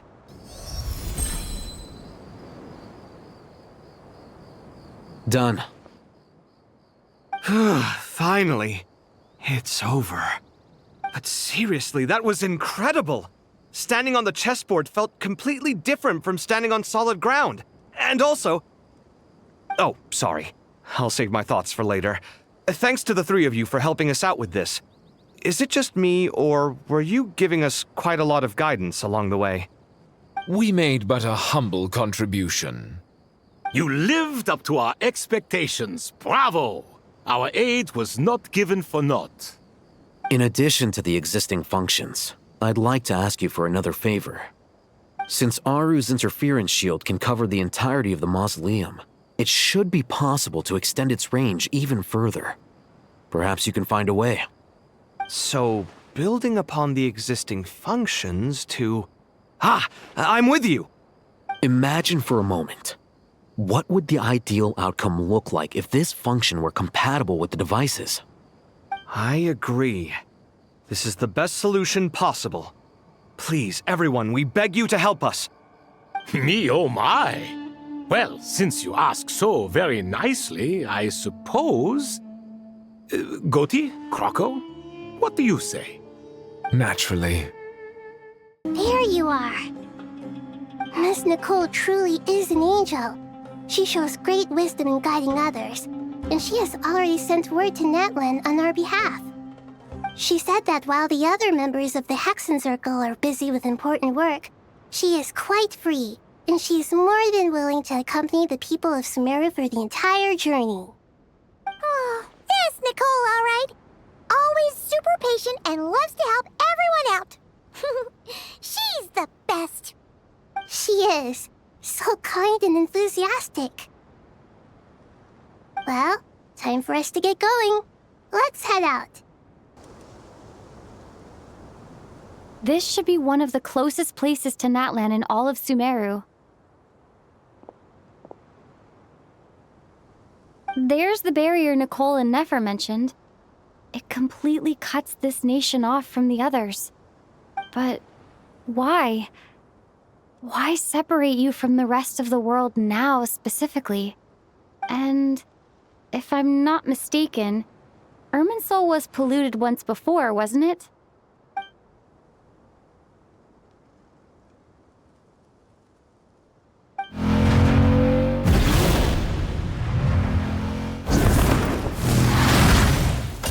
Good question. I'm wondering the same thing myself. That voice. Moika, you got here pretty quickly. Hello, traveler. It's been a while. Hello there. Hello, Dendro Archon. Moika, I apologize for asking you to meet at the border on such short notice. I also apologize for not being able to greet you in person. The form in which you see me now is one carried by the Traveler. The real me is inside the mausoleum of King Deshret, and I am reaching out to you with my mind from here. Irminsul has been infiltrated by the Doctor. We must be on our guard, as he can spy on information in the world from within the tree. Fortunately, there is no record of the Traveler in Irminsul, and you are still within Natlan's borders. My records will be preserved in the Night Kingdom, rather than the ley lines. As long as the Night Kingdom remains disconnected from the ley line cycle, the Doctor has no way of knowing my movements. Exactly. So by meeting each other in this way, the meeting essentially never happened. No wonder Paimon didn't come. You were concerned that her activity would be recorded by Irminsul. The Natlanese have heard about the situation in Sumeru. With the borders sealed off, merchants have been forced to stop their shipments. It's pretty serious, and you're the ones bearing the brunt of it.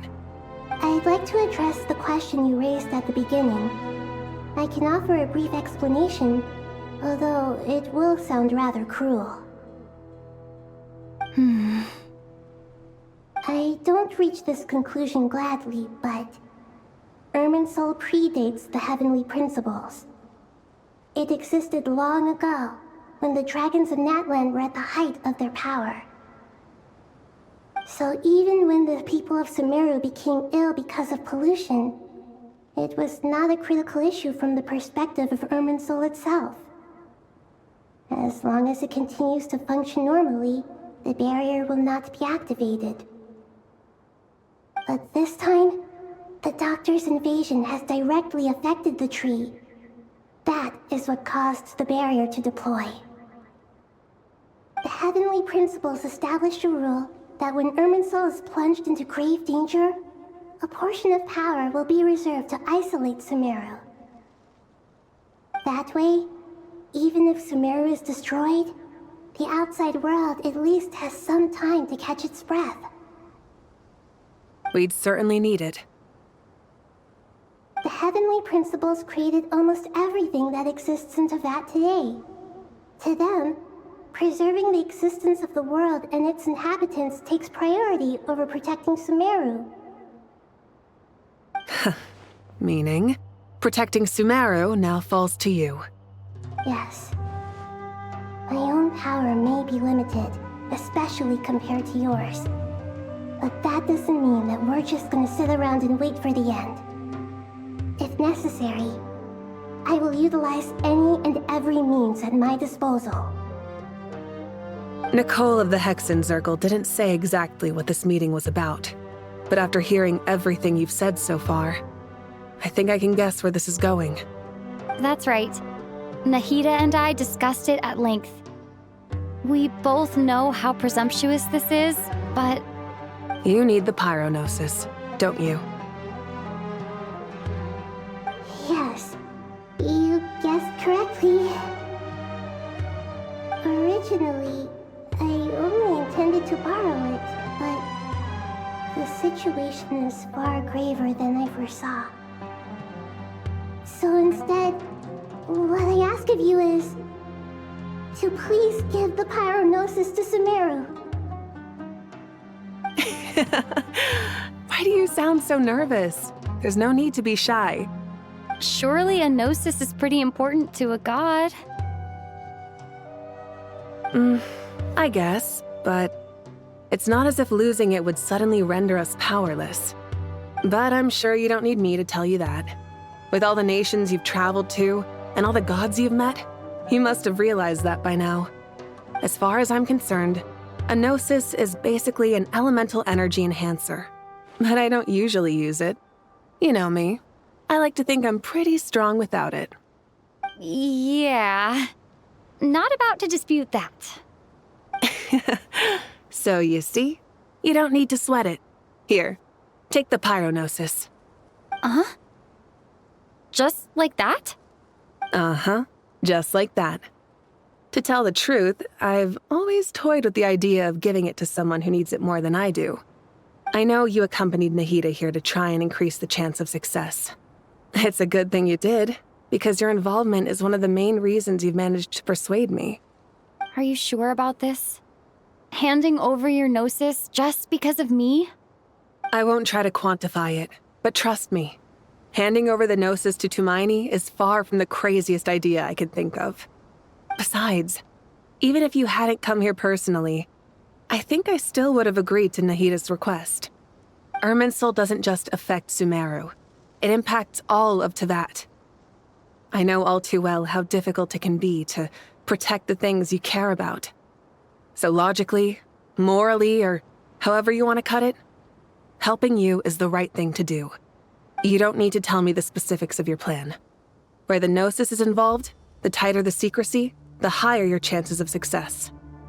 Malika, my heartfelt thanks go to you and the people of Naplan. Don't mention it. But now for the hard part. How do I actually give it to you? The Irminsul barrier is right in the way. I have an idea.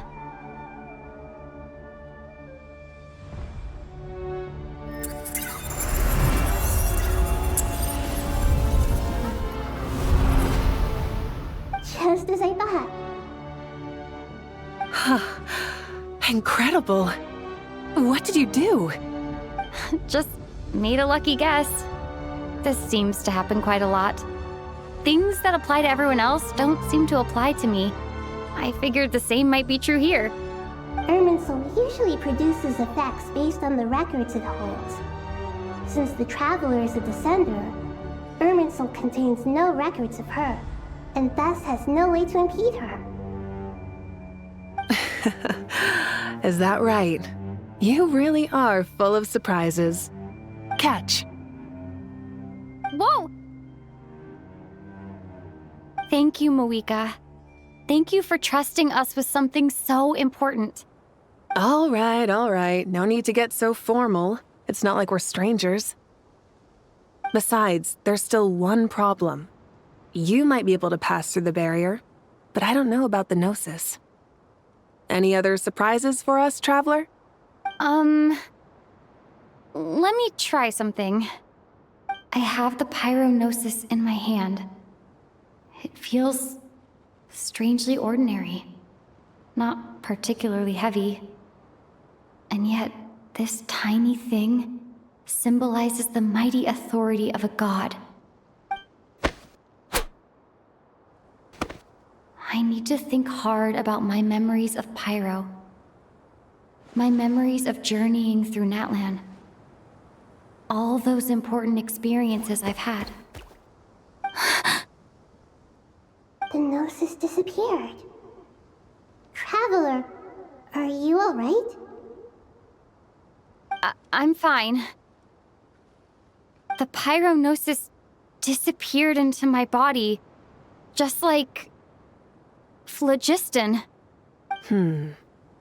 Maybe it resonates with you because you've mastered the power of phlogiston. You might not be recorded in the ley lines, but you're still our Tumaini.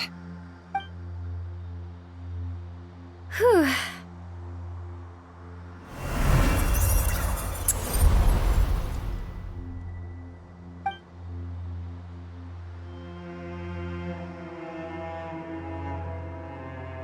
Please allow me to express my gratitude once again, Malika. Pleasure. Well, I've given you all the help I can. The rest is up to you. Good luck. We won't let you down. Yeah, we aren't about to lose. Traveler, Paimon, how are you feeling? Paimon's a teensy bit nervous, but only a teeny tiny bit. Seems like she's gotten way braver over the last few years, huh? Of course. After all the adventures you've had with the Traveler, I'm sure you've gained a lot of experience and grown as a person. I'm doing all right. What about you, Nahida? How are you holding up? With the negative effects of Irminsul, I'm a bit like a piece of fruit that's been burrowed into by hungry insects and left to rot. I'd be lying if I said it was nothing. But please don't worry. We all know what we're getting into, and we've prepared as well as we can. I believe in everyone.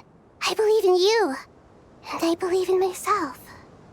Stoking the fire inside oneself is certainly one way to live, but knowing when to rely on one's companions is also a form of great wisdom. I've been quietly learning little things from everyone, like plucking tufts of fur from a sumpter beast. Me too. With the constant traveling, I'm always learning and growing. That's the journey of life. I think there's someone else here who would share that sentiment. Don't worry about what I think. I was just passing by and happened to overhear your conversation. What are you talking about, Hat Guy? This is the top floor. No one passes by the top floor. Says who? You can fly just like I can. I would have thought it makes sense to you of all people. I don't know why, but I feel a little more relaxed now. It shows that you feel comfortable laying down your burdens in our presence. It means that Sumeru is a place you can trust, where you know we have your back. And we feel exactly the same way around you. That's what it means to be friends. Ah, it's finally done. Ugh, but I have a nagging feeling that there's something I've forgotten. Oh, there you are. Everything wrapped up on your end?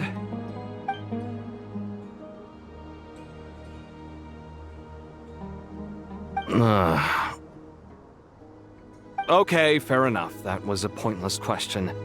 We were working in tandem, after all. You must really be exhausted. Well, it's been a busy day for both of us. When work ends, you clock out. No looking back. Yeah, we're definitely due a break. Probably a little late to start drinking now, though. I'll stick with water. Here, this one's for you. Thanks. You want a bite to eat? I can grab us something. Or wait, I think there's a stove nearby. Let me take a look. Are you nervous? A little, yeah. Unlike you, it seems. How are you not feeling at all nervous? Because everything that happens next is beyond my individual control. I don't worry about things I cannot influence. What do you mean, cannot influence? You're the one who came up with half of the strategies we ended up using. There's only so much I can do. I was only doing my duty. Was it like this last time, too? You mean with Azar and his accomplices? Yes and no. The situation back then was easier to control, but we weren't as prepared as we are this time. So the enemy is stronger, but so are we. I still vividly remember the way you interrogated me in the library after the fact. Where were you when Sumeru needed you most? If your memory is so vivid, you might also recall that it was you who came looking for an argument. You're often the one who initiates these things, you know. I came for a conversation! I didn't know it was gonna turn into an argument! Anyway, at least I showed up this time. So, what do you think? What do I think? I think we're certainly better off for it. It's good having me around to help out, huh? Absolutely. As a citizen of Sumeru, you displayed a remarkable sense of responsibility in the face of disaster. Certainly feels that way. I just shudder to think how the world would have ended up if we hadn't gotten control of the situation. So, do you think this is what impending disaster looks like? The sky is so clear, and there isn't a whiff of decay or destruction in the air. It's hard to imagine that the fall of humanity could happen on an ordinary day like this. Awful things happen all the time. Sometimes people can stop them, and sometimes they can't. What you and I have done is increase our chances of stopping this one. Lofty ideals may provide no defense at all against nihilism, but perhaps little decisions can. Oh, nothing. It's nothing. I hope everything works out tomorrow. It will. As long as we stick to the plan, our chances of success are good. It's really strange. You're my junior, yet you always seem to act more like an upperclassman than I do. I think it's mostly a matter of temperament. Ugh. Walked right into that one, didn't I? We'll make our move after sunrise tomorrow. Good. Is everything ready? As much as possible. That'll be enough. Don't let the pressure get to you. We'll take things one step at a time. That's how we've always done it. Master Tainari! Mr. Saito! So this is where you were. I brought some juice and some water. Would you like some? I know how easily you get dehydrated in the desert, so you should definitely have some water. In which case, I'll have the juice. I gotta ask, though. Who's on juice-making duty at a time like this? Madame Farazan said she was feeling a little nervous, so I told her about the automatic juicer my friend invented. She took it right off me and started making carton after carton of juice. A juicer? Did Sucrose send that to you? Yeah, I hadn't had the chance to try it out before this incident occurred, but I couldn't bear to leave it behind in Gandharvaville. The juice is very sweet. I think so too. Kale, how are you feeling? Physically, I'm okay, but it just still feels strange to me. Why would a great power like this come to someone like me? I know the feeling well. That same question ran through my mind every day as a kid. At least now, you have someone who can relate to you. All the more reason that you should apply for Spontamod. Tighnari fiercely opposes the idea, though. Those two things are completely unrelated. What are we all chatting about, Would anyone like any juice? Oh, you have some already. I had some earlier, ma'am. Maybe give the extra to someone else? Very well, very well. I shall be off then. There's this enormous power, and then there's little old you. You feel like there's no connection between the two. And that sense of dissonance is difficult to get used to. Yeah. But after all this time, I can't believe this stuff still gets to me sometimes. Makes me feel a little childish. Kale, just because we normally keep the conversation light doesn't mean we can't discuss deeper issues. I don't think it's childish at all. You were the victim of a terrible crime. It's normal to struggle with the fallout from it. You have absolutely nothing to be ashamed of. My professor once told me that no incident can be considered truly resolved until the victim says it's over. Your rage and your pain are completely justified. Thanks. Miss Nicole said that the same god remains which were once used to inflict so much pain upon me have now become a weapon with which I can protect everyone. It's like my own personal kind of evolution. Every innocent person who's been hurt needs time to realize that it wasn't their fault. I was the same. But it's all about to be over. Tomorrow, it ends for good. I don't know if you've noticed, but you rarely stumble over your words anymore, and your outlook has become much more positive. It's a big change from how you used to be. And since this isn't over, you can settle the matter on your own terms. It's time you seized back control. I believe in you. Yeah. Sumeru is my home. And it's so important to me. I have to protect it. No. I will protect it. And once you're done, how about you come back and apply for Spontamod?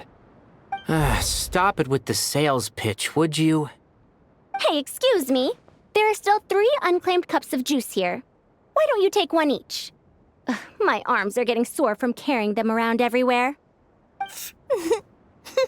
Madame Farazan, why are you... Here, let me take them off your hands. Thank you, Madame Farazan. Drink up and enjoy my handiwork. I think I'm going to make something else now instead. Please, try to relax, Madame Farazan. Your nerves are starting to get the better of you. I know.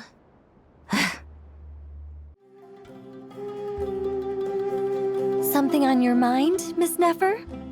Nothing in particular. It's just... right now, the future feels strange and unfamiliar. But the future has not yet arrived. How can you say how it feels? Some people know that there's an impending disaster.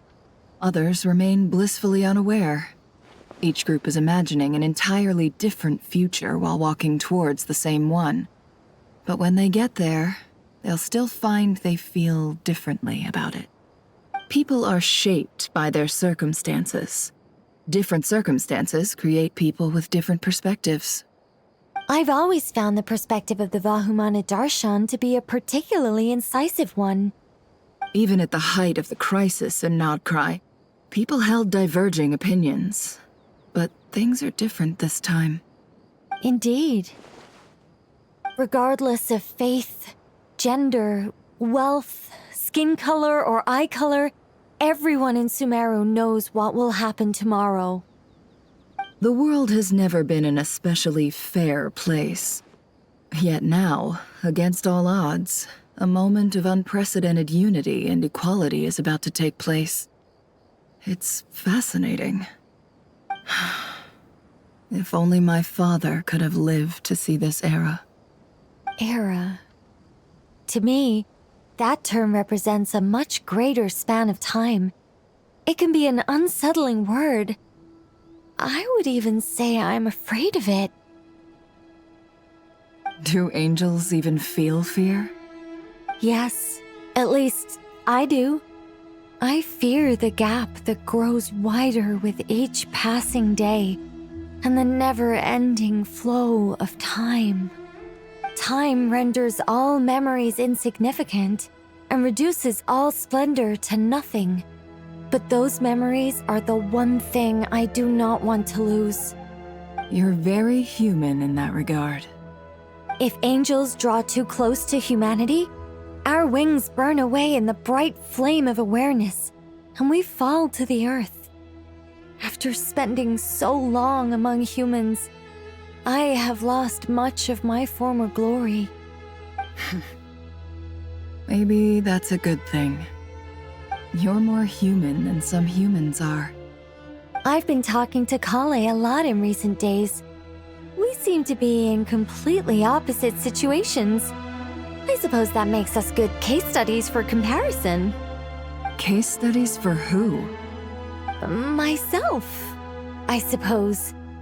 After comparing the two of us, I suddenly discovered that I desired more than before. It was a gentle, pleasant sensation. Just as most people pursue glory and miracles, I too am pursuing miracles of my own. Guiding humans to make the miracles in their hearts a reality. That is my miracle. It doesn't sound so bad, does it?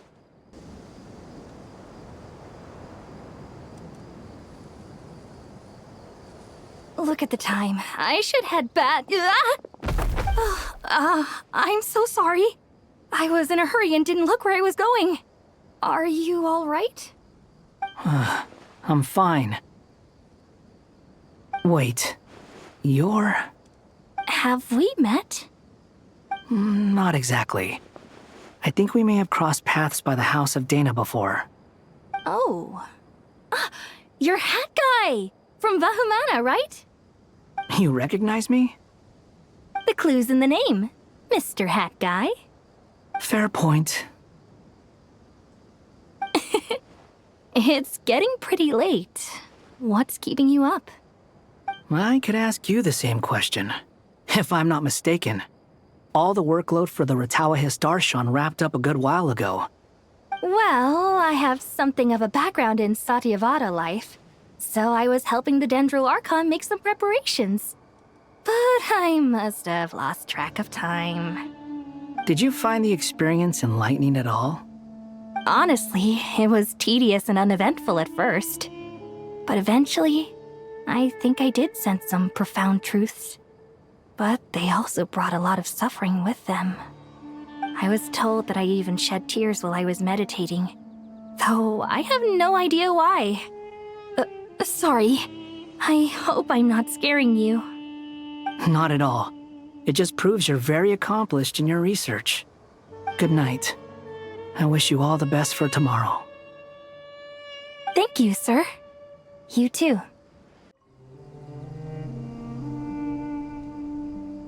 Too bad we've got a fight tomorrow. I could really do with a stiff drink. Let us pray instead. Prayer. How nostalgic. Lord Sangama Bay. Came to get some fresh air too, did ya? That's right. Actually, I was hoping I might run into you, Dia. I wanted to let you know that I've stocked up on that perfume you said you were so fond of. No, really? I'll take 2. Any chance of a friends and family discount? I knew you'd ask that. And I'm afraid to say that... Surprise! It's free of charge. That's very generous of you, Lord Sangama Bay. Does this mean you've made a fortune in nod-crai? Nope. Turns out it's not that easy to turn a profit there. I even ran some assorted losses. But anyway, that has nothing to do with why I wanted to give you and Dia a small gift. Remember that merchant caravan you two rescued in the desert last month? That was transporting my goods! No way! I had no idea that was your shipment. Explains the, eclectic mix of goods, though.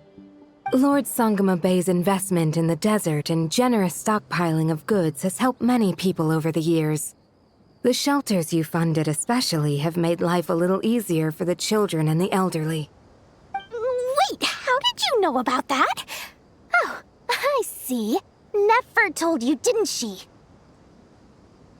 Ugh, that pesky lady. Aren't intel brokers at least supposed to charge for divulging people's secrets? She and Candace go way back. It's normal for close friends to share things you wouldn't tell to everyone else. Sure, but why did they have to be things about me? That's how Nefer shows that she cares. She wishes for all of us to know what a generous person you truly are. It must be hard trying to make a living far away from home. Just because we can tell what kind of person you are doesn't mean everyone else can. Well, maybe her intentions were partly good, but I don't think that's the full story. I'm sure she enjoyed knowing how much it would annoy me. I'm telling you, Nefer's got a mean streak. Definitely with you on that. Does praying help you stay calm? Defending one's home is a just cause. My heart is filled with a mix of anger and hope. Anger. You know, being able to get angry is a good thing. It shows that you're in touch with the real world, and that you have the passion to pursue something you believe in. My lady? What are you doing out here? Just taking a walk to clear my head, and look where I ended up. Were you praying just now? Yes, Miss Dunyarzad. Would you like to join us?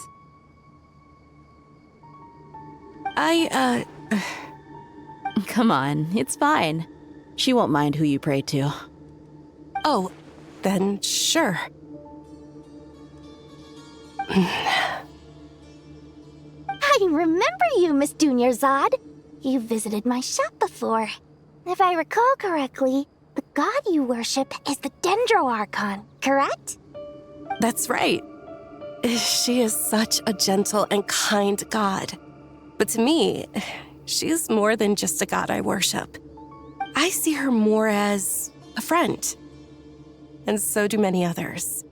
She's not some almighty god who reigns on high, but a genuine friend. Agreed. She's a wise teacher and a good friend. I spoke with several people during the evacuation. Everyone's aware that tomorrow's battle is one that ordinary people can join too. A battle to fight for our friends and our homeland. Oh, it makes me glad. I can finally do something for those who protected me. You've grown so much since we first met. Oh, a compliment? Ooh, more please. Thank you. My lady, you've always been a remarkably strong and ambitious person. It's indisputable. And that's not just a compliment. It's a statement of fact. What are you praying for? Our beliefs may not be entirely the same, but we both wish for the same thing. I pray that everyone will rise to the challenges ahead and return safe and sound. I pray for the safe return of all my companions.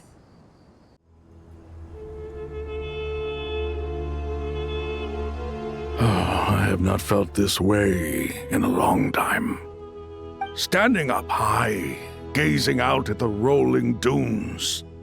One cannot know what freedom truly means without first losing it. The golden slumber truly lives up to its name as a dreamland. Though desert sands exist there too, no mirage, no matter how glorious, can compare to true beauty. Dendro Archon, what is on your mind? I was wondering whose counsel I should seek on the questions in my heart. What kind of questions? So many. More than can be put into words. As I once said to a friend, we look, we see, and we comprehend. But the question still troubles us. What are the many disasters that this world faces, but the sum of all irresolvable questions? The biggest question you should be asking is how to seize victory. Yes. Although, I would express it differently. I must not fail. And so the question I am most curious about now is whether the path to victory will be an arduous one. What we declare to be a young sapling, we may, in fact, find to be a towering tree, if we would only cast aside our ignorance, on the veil of time to see her true form.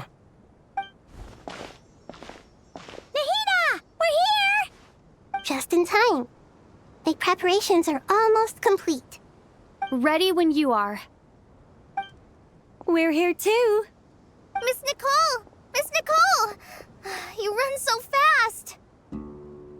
I thought I'd get a lot of exercise as a forest ranger, but I can barely keep up with you. Sorry, I got a little carried away. Lesser Lord Kusanali, the equipment is ready, and the modifications to Aru are all complete. As discussed during our meeting, Accessing Irminsul via the Akasha is no longer feasible at this stage. There are other options, it's just they're a little more extreme and more technologically demanding to implement. Maybe you should take it from here. The architecture and functionality of the Akasha terminals overlap considerably with Aru. There is reasonable evidence to suggest that one was developed based on the other, or that they both utilize technology of the same origin. As long as the transplant and merge operation succeeds, Aru should theoretically work on a scale greater than the Akasha and approximately equal to Irminsul. It will become the largest active computing device in all of Teyvat. A system this powerful is capable of a lot of different things. In the past, the Akasha was primarily used for one-way information transmission, but I suspect it could also serve as a central bridging hub. In the pursuit of greater knowledge, some scholars have attempted to connect their consciousness to Irminsul through the use of terminals, incense, and meditation. Correct. In academic language, scholars who reach that stage are said to have entered Satyavata life. Hypatia has performed this practice many times in the past, and she was once under my care for a period of time. Right. And this at least proves that there is a zone within Irminsul that can be connected to. that's right. Providing wisdom to the people is one of the very reasons for Irminsul's existence. I think I understand where you're going. Please, continue. In that case, I'll skip to the conclusion then. We need to further modify Aru, merge it with the Akasha, manufacture terminals, and distribute them to every single person we can reach. Every person? Even the desert folk? Yes, everyone. I've already calculated the amount of raw materials we need. So you mean we're going to get new Akasha terminals? Yes, but this time the people of Sumeru won't be using them to acquire knowledge, just to connect to Irminsul. That's the key. When we evacuated the city, we brought all the important assets from the House of Dana, in case we ended up needing them. Fortunately, this included the Akasha system's main terminal. We've checked all the relevant records, and one thing is certain. Nothing like this has ever been done on this scale before, so... Everyone in Sumeru is part of the plan. Whoever controls the people controls the situation. Since this function of Irminsul was introduced, it has only ever been made available to scholars, who don't constitute a particularly large group of people. But by expanding the scale to include all the people of Sumeru, all the individual connections will stack up to create a significant load on the system. Under normal circumstances, Irminsul would be able to cope with the additional load. But with it already being under strain from other activities, its remaining capacity is limited. Thus, it might be possible to shut it down completely by overloading it.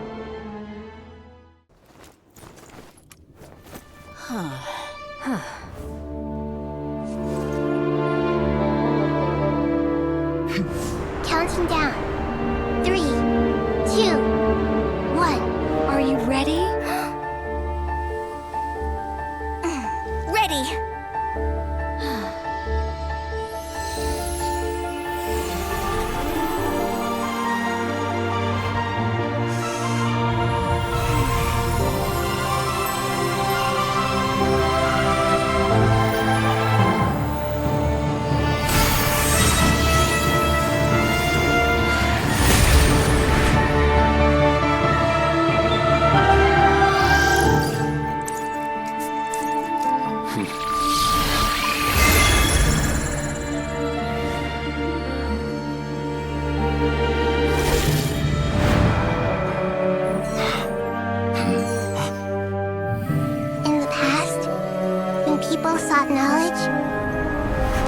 To the Tree of Wisdom.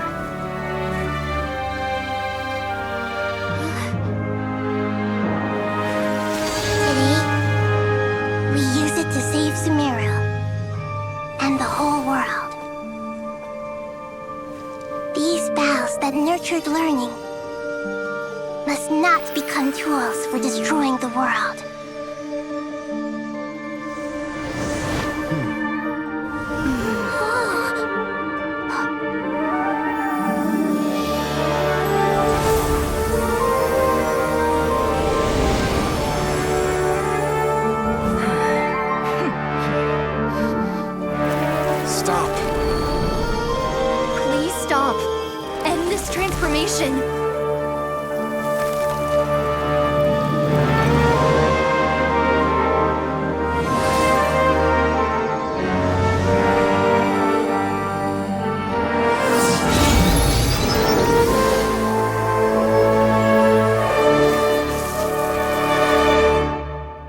Shut down Irminsul just to stop me? You fools. I have all the time in the world. Success! The evil Irminsul tree has stopped growing! Great!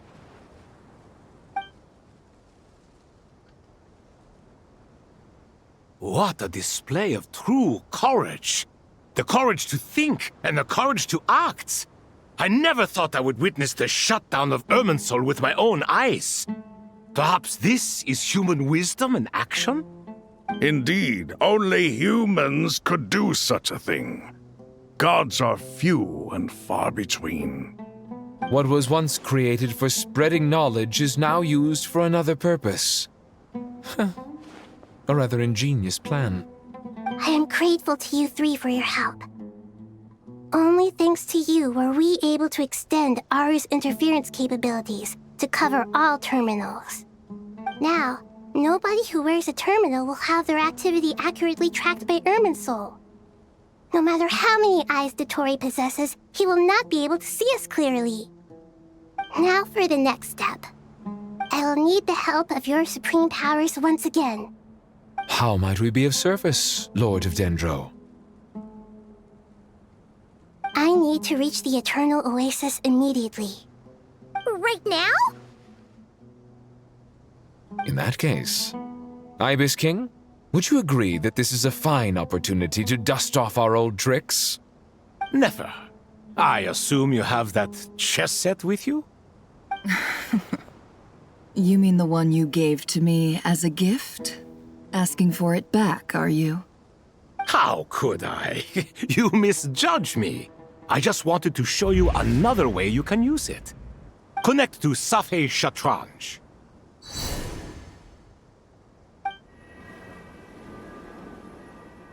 Safei Shatranj? You mean that place in the desert? Thoth's chess set gains its power from the chessboard laid out in the desert by King Deshret and ourselves. All ceremonies conducted using the chess set must be activated via Safei Shatranj. In other words, the chess set is an extension of the chessboard.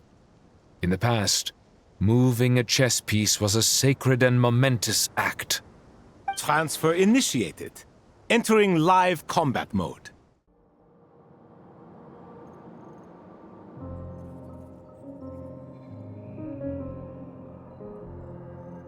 We haven't heard a single word from our spy in the desert.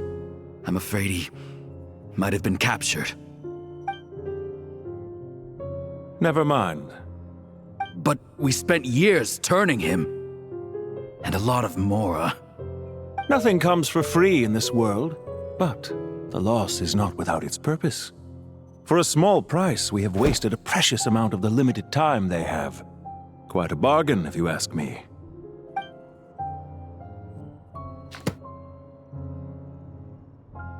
Understood. Weighing profit against loss is a necessary part of life. But to tell the truth, I have been operating at a loss since this all began. Since many centuries ago, in fact. For instance, why would a banker act as the executor of a will? If you hadn't deposited your personal belongings at Northland Bank, I would have no reason to be here right now.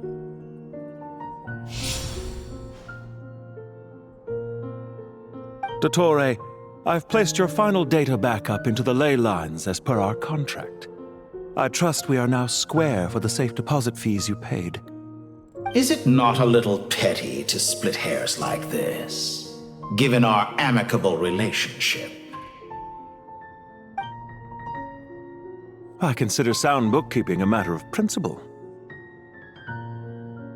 Do not forget that you only live to see this day thanks to me. In fact, every day of your life since you met me, you've been living on borrowed time.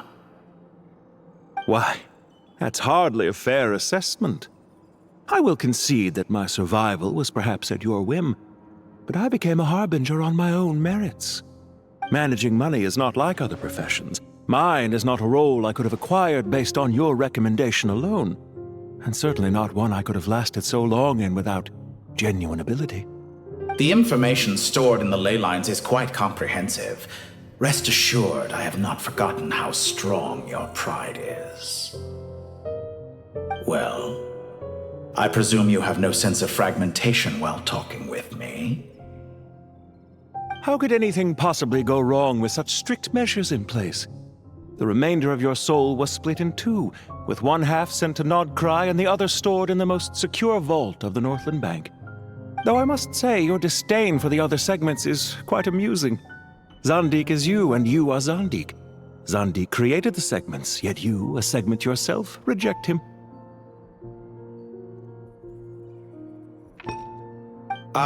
That is, Zandik, created segments of various ages in his later years. To achieve this, he had to freeze time and part with a portion of his soul. But as constructive as it sounds, it erases my uniqueness. If each segment is equally me, then by the same token, none of them are truly me. A soul living forever in the past inevitably holds different views than he did in his later years. The same thing that completes me also restricts me. You too might ask yourself which stage of your life you want to be preserved at. The day your business failed? Or the day you were framed by a gang and sold off to a medical lab as a test subject? We needn't dredge up the past. This undesirable plan was eventually scrapped. Lesser Lord Kusanali was quite right. I needed an opportunity to eliminate myself. And after that, I concluded that there was no more effective plan than directly splitting the soul.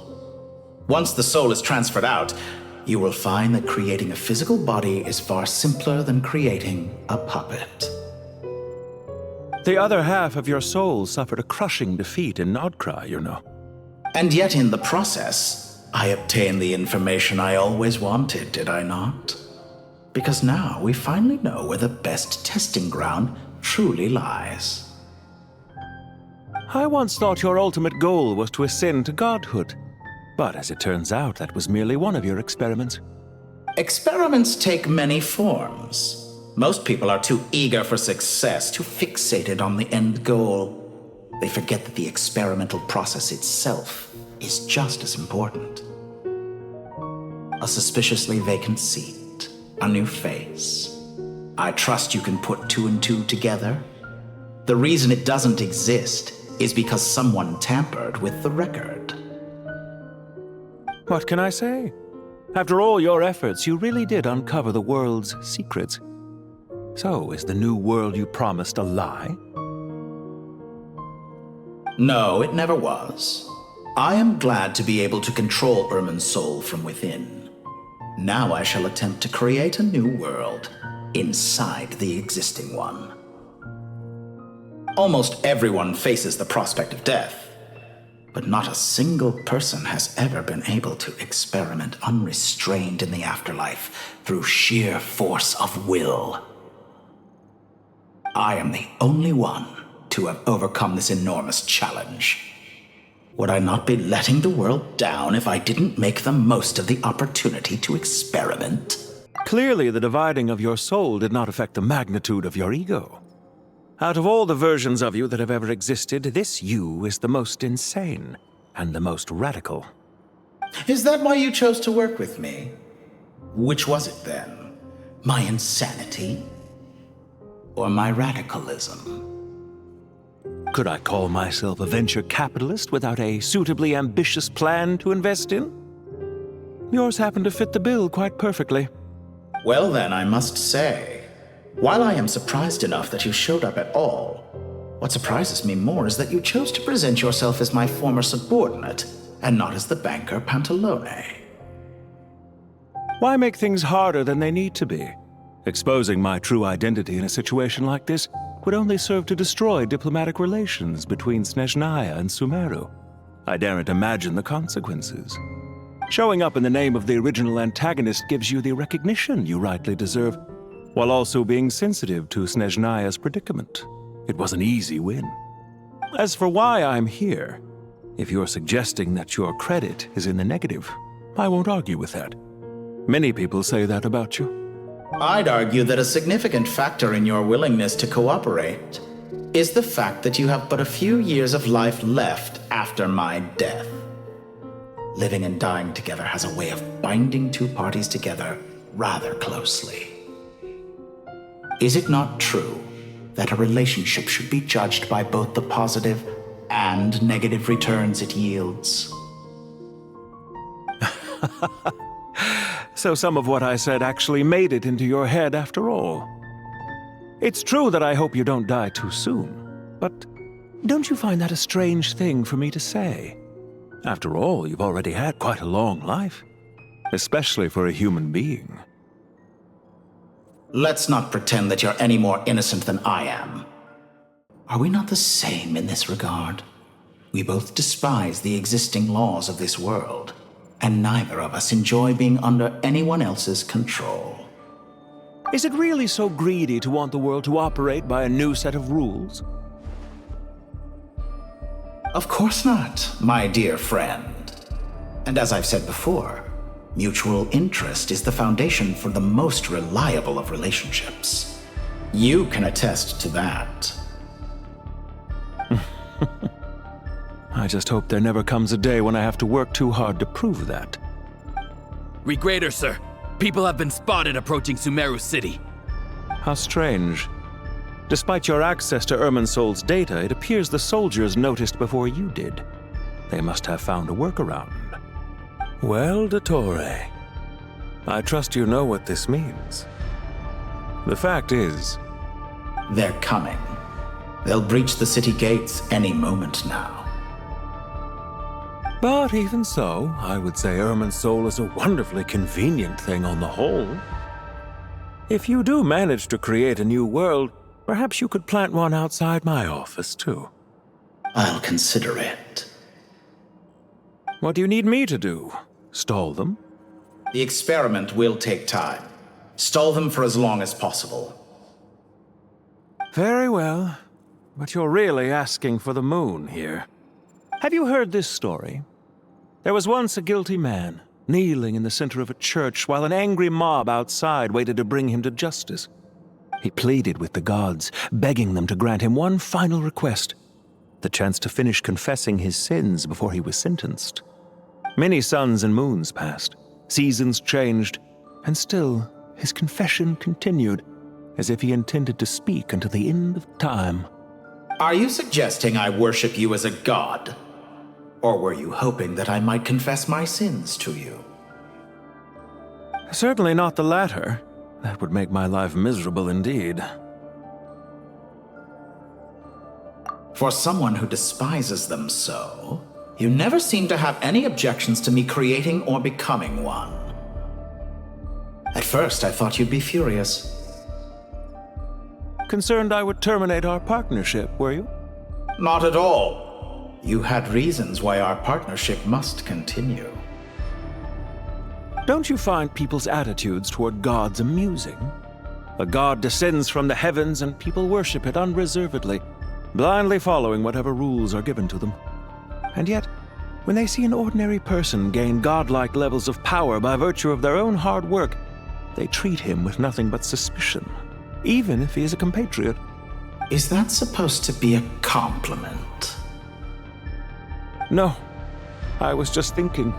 I pity the man who would call you a compatriot. There's no need to be so self-critical.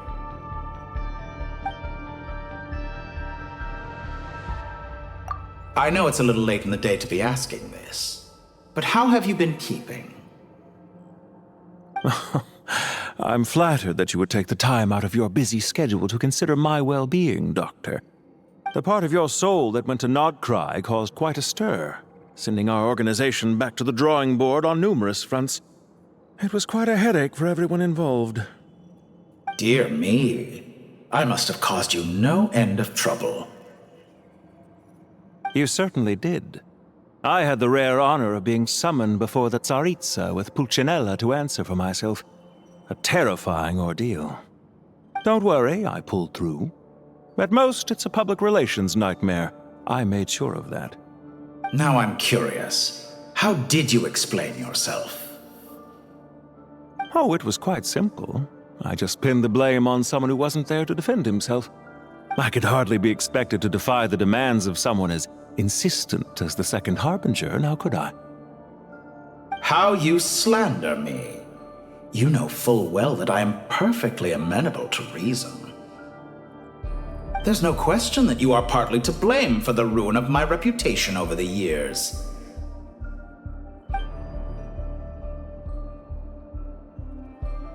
Do you have anything lined up for when this is all over? Hard to say. Fieldwork always takes quite a toll on me, as you know. Once I'm back at Snezhnaya, I'll start with a well-earned cigarette. Why are you so eager to ruin your lungs after I went to the trouble of replacing them for you? If you have an issue with it, feel free to try to stop me.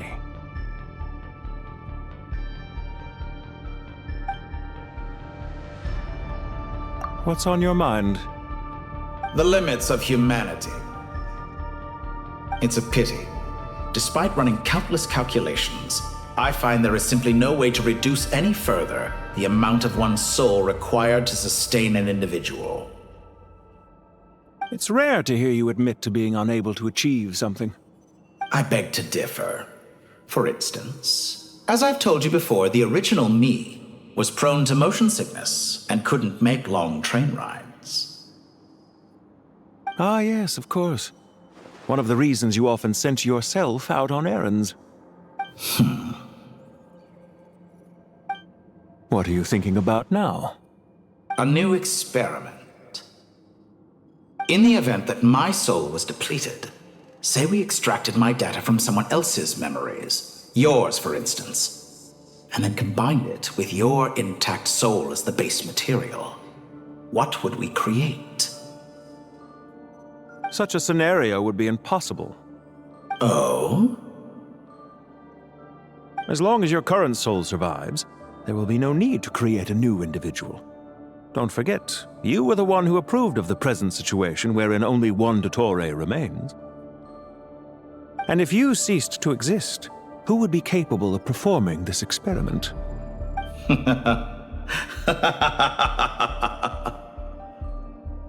Since the day I met you, you've always excelled at talking your way out of a quandary.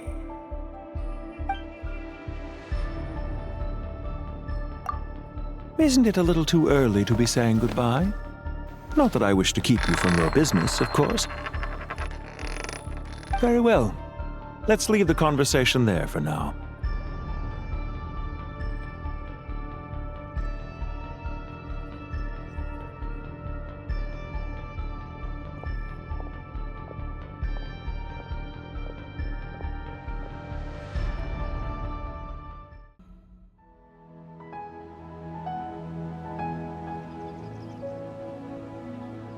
The power of King Deshret's 7 pillars is truly remarkable. With just a chessboard, you can move an entire unit across the material plane. Yeah, sets us up for a much easier fight. Really makes my day. The last time we stormed the city, it involved a lot more running around. I wonder how many people can say they stormed a city twice in their lifetime. I was just thinking that. I've definitely had more than my fair share of unusual experiences in my life. This is my first time here, actually. We never usually leave Gandharvaville. I hope this will be my last time. Does everyone have to chime in? Can't we just fight? What an amusing comment, my dear lady. Yet humans often alleviate tension via small talk, do they not? Whoa! Why is Candace's shield talking? Because the image on her shield is one of me. And I, of course, can appear wherever I wish to. Huh. Well, la-dee-da. Isn't that fancy? Could I get in on this? You wish for your gauntlet to speak? Why, certainly. Ahem. I think you'll find that it is I whose image is carved hereupon. Thanks. Definitely feel stronger now. You're welcome, my lady. I am glad to lend you my power.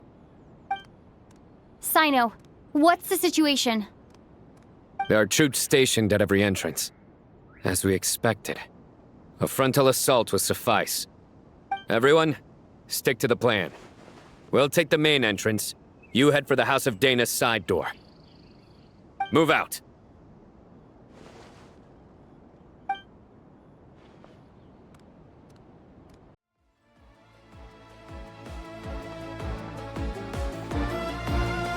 Waterway secured. Brothers! Sisters! Perfect. Just in time. Welcome. Once we've linked up, we'll continue the advance. The team has arrived at the north entrance, as planned. Good. Press on.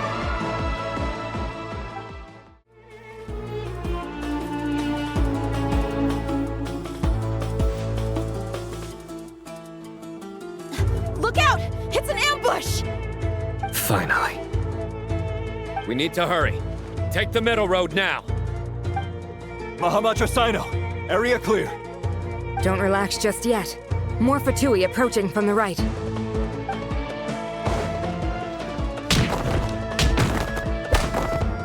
Irminsul cannot track our movements.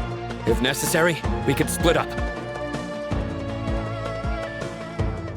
Don't worry. We'll wipe them all out.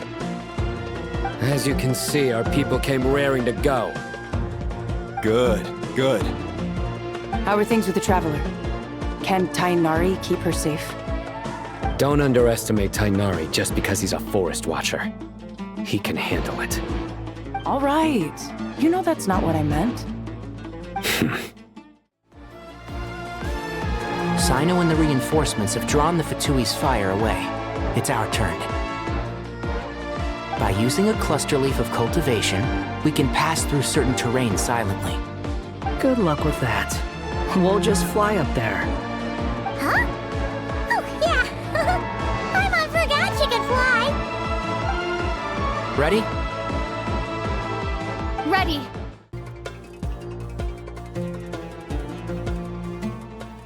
Fatui soldiers up ahead.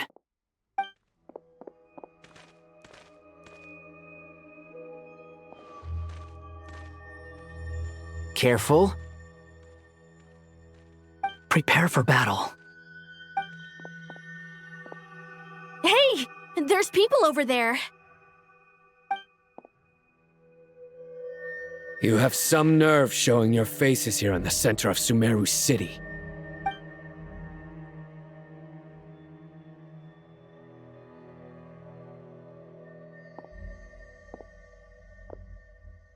You're right on schedule. Well, this guy sure as heck isn't your average Fatui sergeant. They've stationed quite a few people nearby. It definitely looks like they were waiting for us. But something feels off. Everything about this guy feels too deliberate.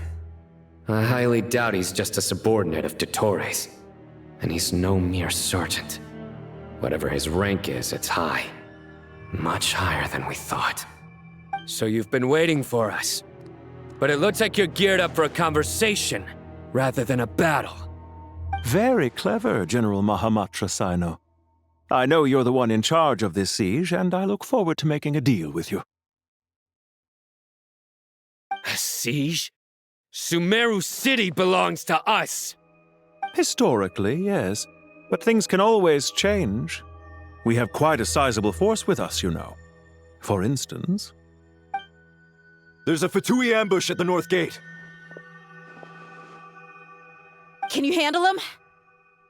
We can for now. Yes, I'm quite sure both sides can hold their ground for the time being. The battle has not yet reached its climax. But what happens next? Do you enjoy watching bloodshed? Surely some of those here are people you count as friends. Once a war begins, some people must die. I doubt you wish that fate upon anyone you know. Wait a second. It's a trick. He's not even there. Silence! He disappeared. What was that? A ghost? Curses! He was never there to begin with. That was just a shadow projected there to lure us in. Enough talk! Attack! I apologize for being unable to accompany you at this crucial moment, but I am compelled to leave for reasons beyond my control. Please excuse me. Sumeru's General Mahamatra is quite ruthless. It's a good thing I wasn't there in person. Your illusion held them up for a time just fine. But now that they have seen through it, they will realize you were just a decoy. Decoy or not, what matters now is that they will be heading your way imminently. Not imminently. They are already here. We made it! This is far enough. Tainari, you go help Sino. Don't worry about us. We'll manage from here. Are you sure you don't need me to stand guard? No need. Once the connection is established, we'll disappear from the Sanctuary of Surasthana. Go help the others. All right. Goodbye for now, then. Please tread carefully.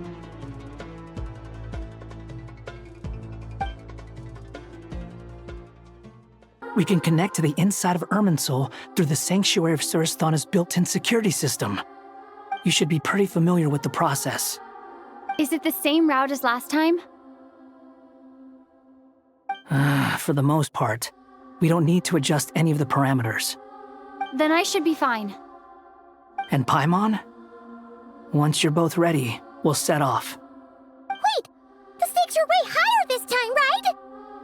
Maybe Paimon should stay outside and help the others. Then, you can focus on the fight without having to worry about Paimon. Huh? Why are you staring at me like that? It's nothing. I just suddenly realized how much you've grown. Hey, you've grown quite a lot yourself. Don't you two start getting into it again. Well, anyway, Paimon thinks she's pretty knowledgeable. Who's the best guide in Tavatigan? And don't forget, Paimon's a college student now. If we say Alhatham's not a weirdo, it's hard to explain how he came up with the idea of you applying to the academia. But for all that he counts, you're doing surprisingly well in your studies. Just goes to show how important it is to have someone supporting you. And Paimon's not the only one. Let's not forget that you only became a student because of Nahida's personal recommendation. That's fair. I have learned a lot in Sumeru. Oh yeah, did you ever come up with that ugly nickname you promised me? What? No way! We're friends now! Paimon gave up on giving you one ages ago. Anyway, isn't Hat Guy enough of a nickname for you? Fine. Suit yourself. We need to go. Paimon, if you're staying, look after yourself. Will do. Paimon's gonna link up with Tainari and Sino. You guys are the ones who need to be careful. We will be. Bye for now.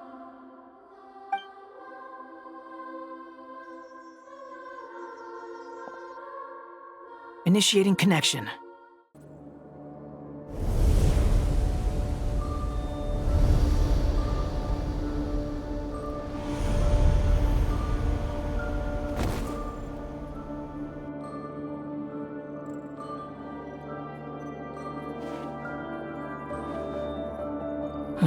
Well, here we are again. Come to think of it, I still don't even know where we're going. Thanks to our terminals, it should be impossible for Irminsul to read. I can... Don't tell me. Only you need to know. That way, whatever happens to me next, it won't affect your progress. Listen to me. Your safety is just as important as mine. Don't even think about sacrificing yourself for the greater good. We came here together, and we're leaving together. All right, if you insist. I won't argue with you. This place looks so different from how I remember. It's unrecognizable. It's a complete mess, like someone's turned the place upside down. Must be Dottoro's doing. Either he's searching for some information he needs, or... It's still changing. He has to know we've entered Irminsul. But luckily for us, he can't pinpoint our location. Be on your guard. Don't let him find us. The red parts have probably been corrupted by Dottoro's power. Don't touch them, or you might alert him. Oh no, it's... A trap! Is that why he was using the same trick over and over again? To get us to lower our guard?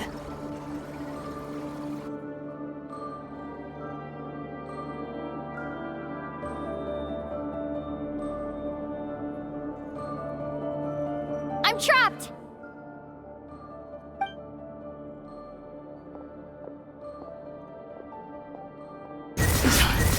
Why won't this thing budge? Hello? Hello? Can you hear me? Nicole? Is that you? Yes, it's me. I'm monitoring your progress from inside the Eternal Oasis, and I have to say, this terminal is simply marvelous. It makes tracking you so much easier. I couldn't see anything at first, but now that you two are inside, I can use your location with support from the terminals to get a partial view of the situation inside Irminsul. It's not the clearest image, But it's better than not being able to help at all. So, here I am. I can't intervene directly, but I can help to guide you out of the jam you're currently in. So please, just follow my lead. Dottore in his current form is a blight upon both Irminsul and the ley lines. Pay attention to your surroundings. There must be sources of his contamination. Is that one of them? Precise. Good work. But we're not done yet. Stay close, and let's see if we can find any others like it nearby. This must be another one. Agreed. Now... Oh, wait! Watch out! It's Dottore. I think he's found us. And where exactly do you think you can run to? Wait, what is that? Pursuers. That's gotta be it. Run! Don't let that thing touch you. Dodge that attack!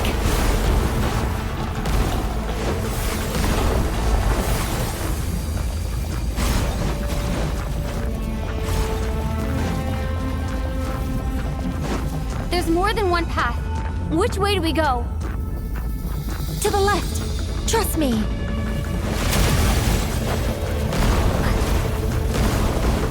Fleeing like vermin. What a pathetic sight. Hey! Watch yourselves. Stay focused. There's a cliff ahead. Jump! More of those corruption sources. Destroy them as you did before, and open the exit as quickly as possible.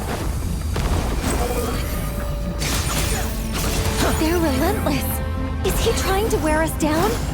You'll just have to destroy these too.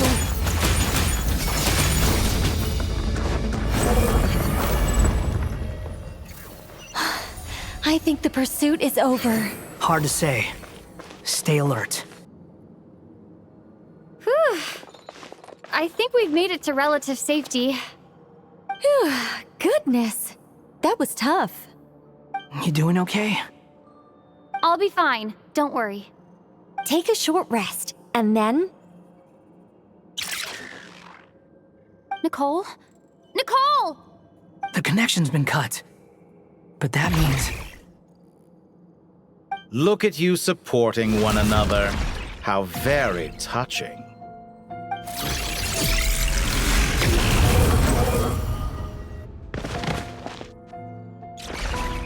Dottore! Took you long enough to find us. You're more useless than I thought. Oh, really? I think I deserve a little more credit for my methods than that.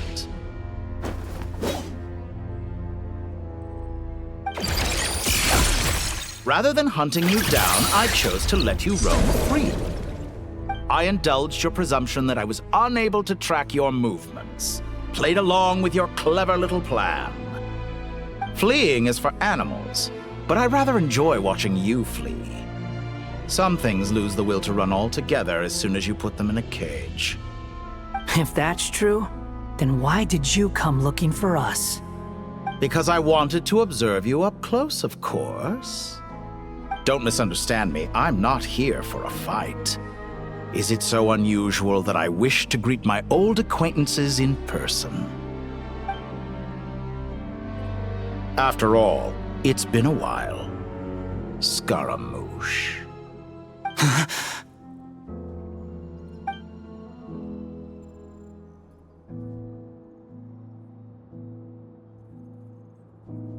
Why are you so afraid? I have done nothing unprecedented in discovering the truth. Nor did I go to any great lengths to uncover your story. You made a bold series of moves in deciding to erase yourself. And with the power of this great chronicling device called Irminsul, you were able to achieve something quite remarkable. Once most people form an opinion about someone, it tends to imprison their mind. Yet you managed to erase every trace of your existence. A novel take on death indeed. However, this meant that you stood out to me all the more when I saw you in nod-crai. I didn't even have to go looking for you. Just the sight of you was enough for me to intuit the truth. For someone in my position, connecting the dots was a trivial affair. It would have been more surprising if I hadn't managed to piece it together. You seem very pleased with yourself for figuring it out. I'm sure you'd even be more delighted to learn the full extent of your crimes. That would hardly be necessary. Besides, isn't there something that concerns you more right now? Something that fills you with dread? Let me put your mind at ease. I have no intention whatsoever of restoring any of the records you deleted. For one thing, it would be exceptionally difficult. But more to the point, I doubt that the prospect of losing your current life is all that frightening to you. Because in your case, the cruelest twist of fate is that you'll never again have the chance to make up for any of your mistakes. Isn't it? Dottore?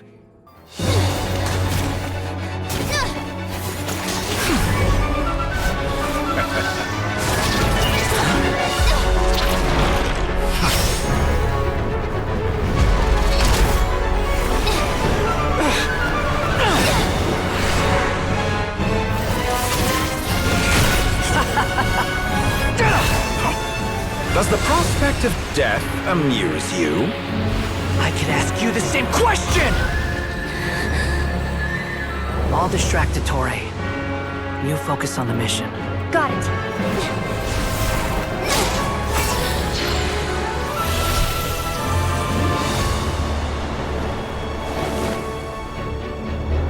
For the hopes and dreams of the masses. Open the secret door on this enchanting night. May wisdom's light eradicate ignorance and darkness, and hereby fulfill our ancient vow. Commence data extraction.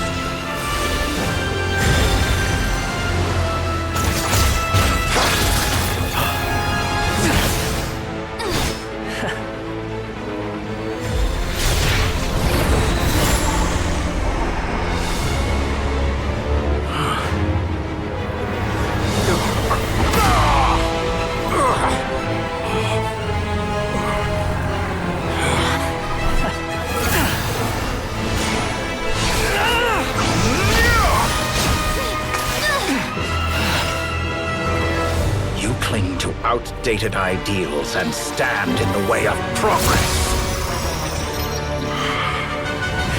You will pay for interfering with the grandest experiment of all time.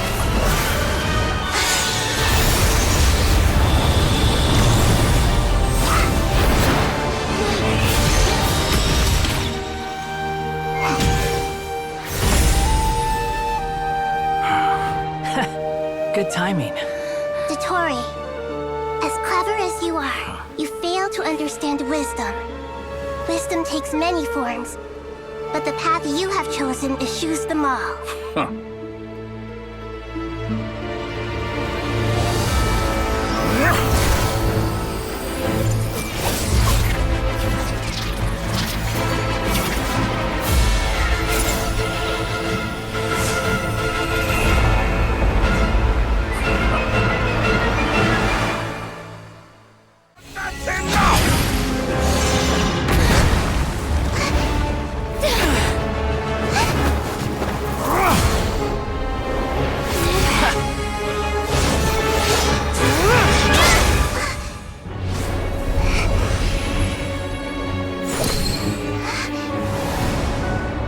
It's all yours.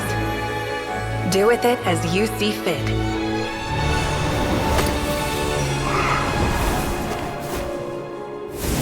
Just as you say, this world is home to some archaic things. And as you suppose, you are a formidable opponent. You have long coveted the secrets of wisdom. So now, I will demonstrate true wisdom in action. I invoke my supreme authority as the keeper of Irminsul. Commend me or condemn me, but give your verdict now! Blessed Exalted One of Wisdom, Mahakusaladhama, are you certain that you wish to exercise your authority to destroy Irminsul? It represents both your roots and your finest accomplishments. You truly intend to abandon the very thing you have always fought for? This is my decision. Irminsul has been corrupted beyond redemption. Irminsul is the original tree of Tevat. It is the means by which the heavenly principles maintains fate itself. The 7 Archons should honor and revere it, for their authority was bestowed upon them by the heavenly principles. It is precisely because I honor and revere it that I fight for the humanity it exists to protect. Wisdom is knowing how to weigh the options and make the right decision. If you truly care about the fortunes of this world, then it is me you should seek to preserve. Planting a seed begins the chain of cause and effect. Since you have become a great tree yourself, why should the loss of another tree be anything to fear? Till we meet again, Lord of Dendro.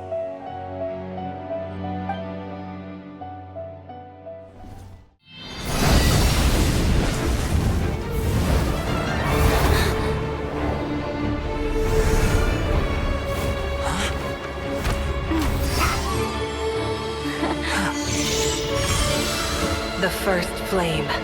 The pure, cleansing fire.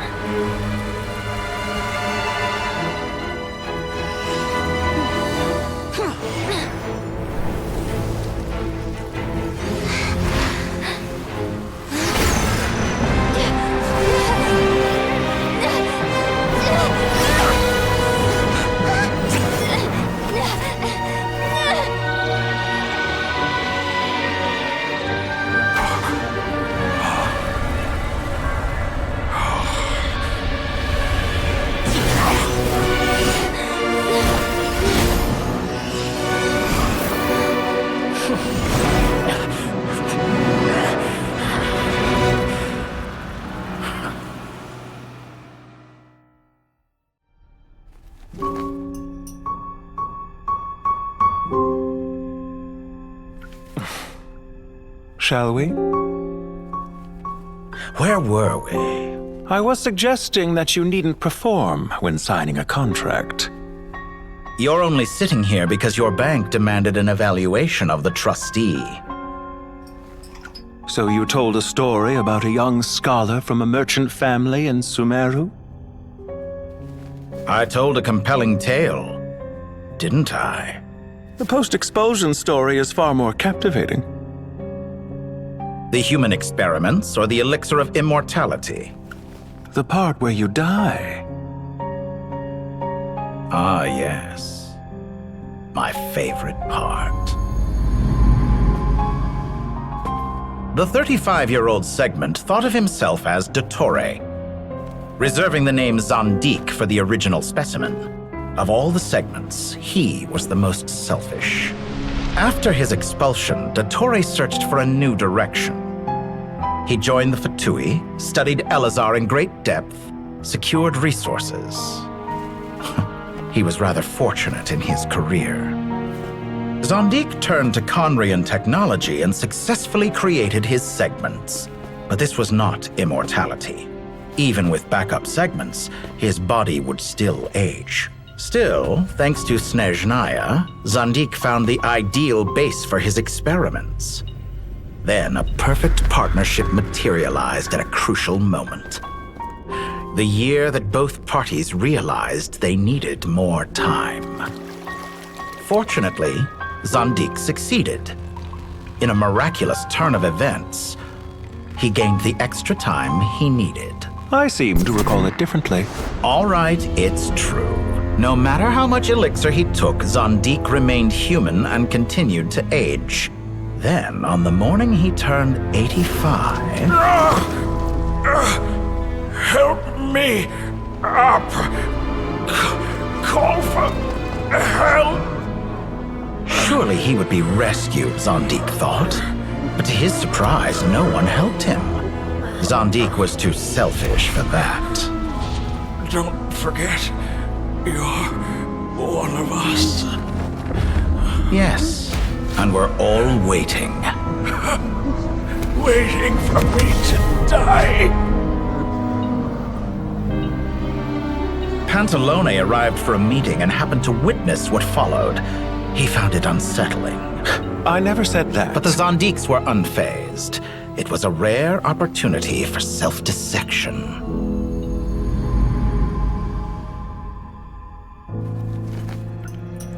What does all that have to do with you depositing your data at Northland Bank? It has made me cherish my time in this world all the more. Fair enough. So you do have a sense of self-preservation.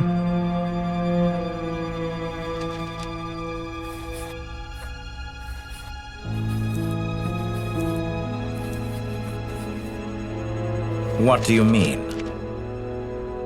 You're hardly normal, and you don't cherish life. You just don't want to admit defeat in the limited time you have. Even so, don't I deserve an interesting ending?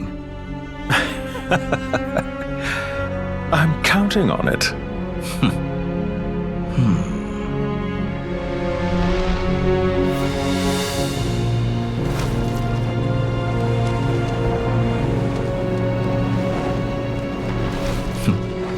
If nothing else, I expect my funeral will be a grand affair indeed.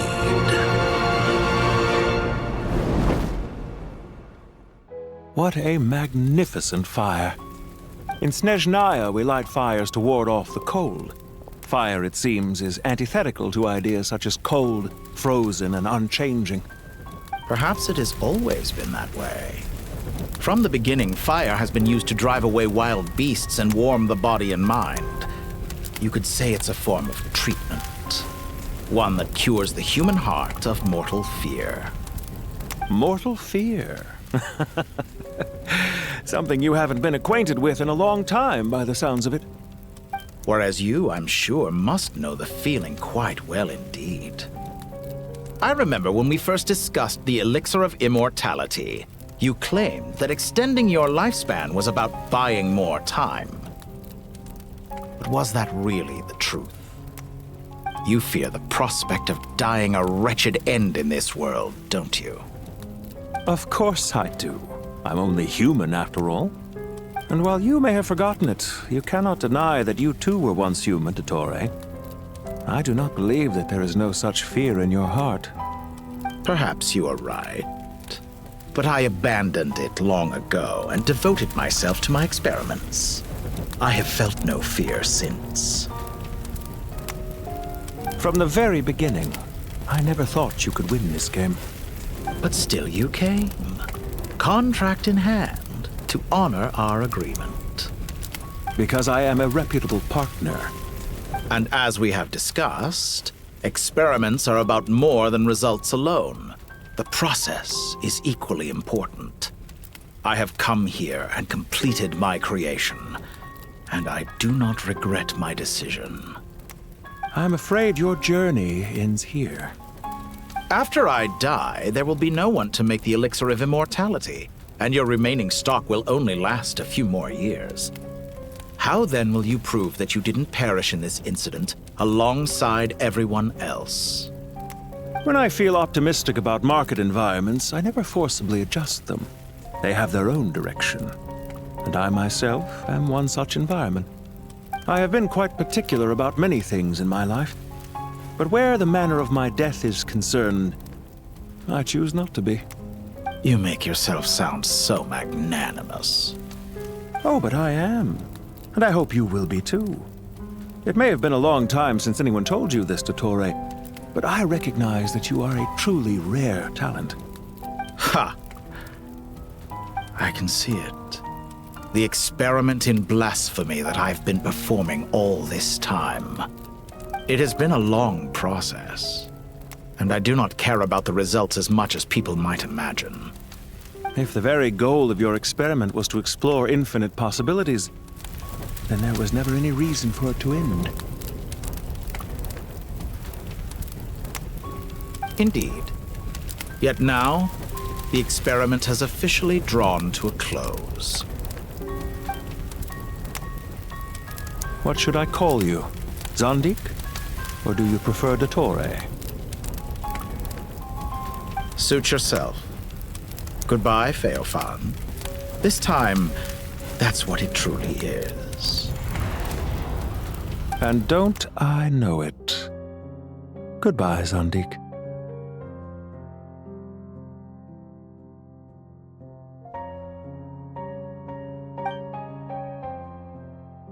I could have carried out many more experiments, but to me, Lord of Dendro, this outcome is certainly not the worst. I believe you. But unfortunately, this is where it all ends for you. This experiment does not belong to you, nor do any of the results. Experiment? It sounds like you're trying to outdo me in my own field. Wisdom is conveying information in terms that people can clearly understand. You know exactly what I mean. Indeed. I can see no further outcomes. Ha. You have a formidable mind, and you are braver than I thought. Setting fire to the very thing your survival depends on. Your previous threat was empty, but this time, it is real. When necessary, wisdom can be as fierce as an inferno. Some of the flames that incinerate you come from within yourself. Perhaps you are right.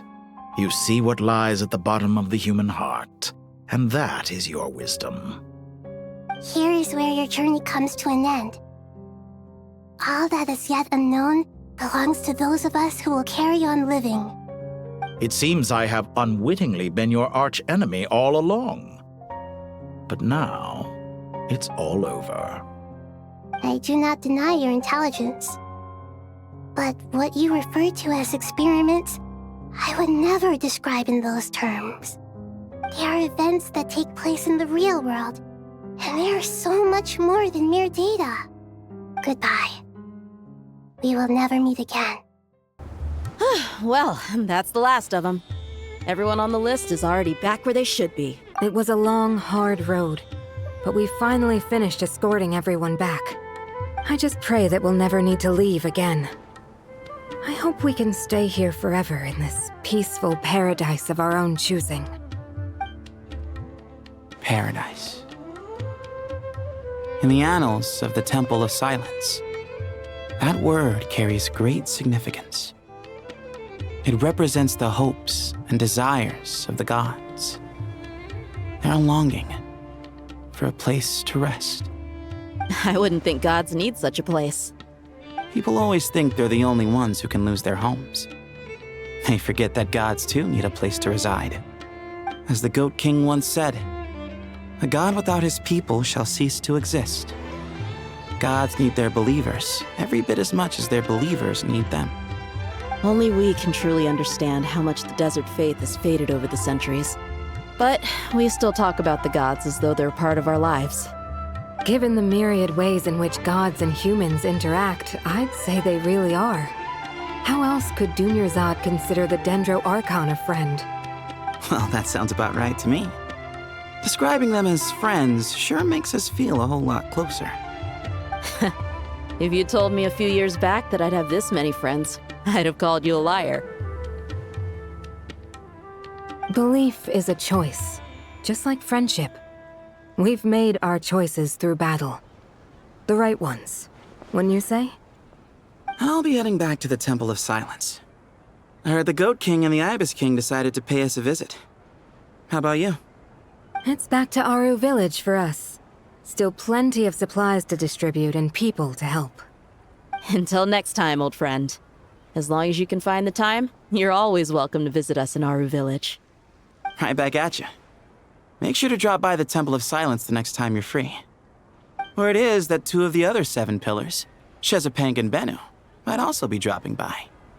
Since you're wearing the symbols of their power, it'd only be fitting if you came to see them for yourselves. Dropping by? That makes it sound like they're visiting a neighbor's home. Well, the temple was founded by Hermanubis, so I guess to them, that's exactly what it is. Guess that's true. All right. We'll make sure to find time to stop by. Stay safe on your journey home. I will.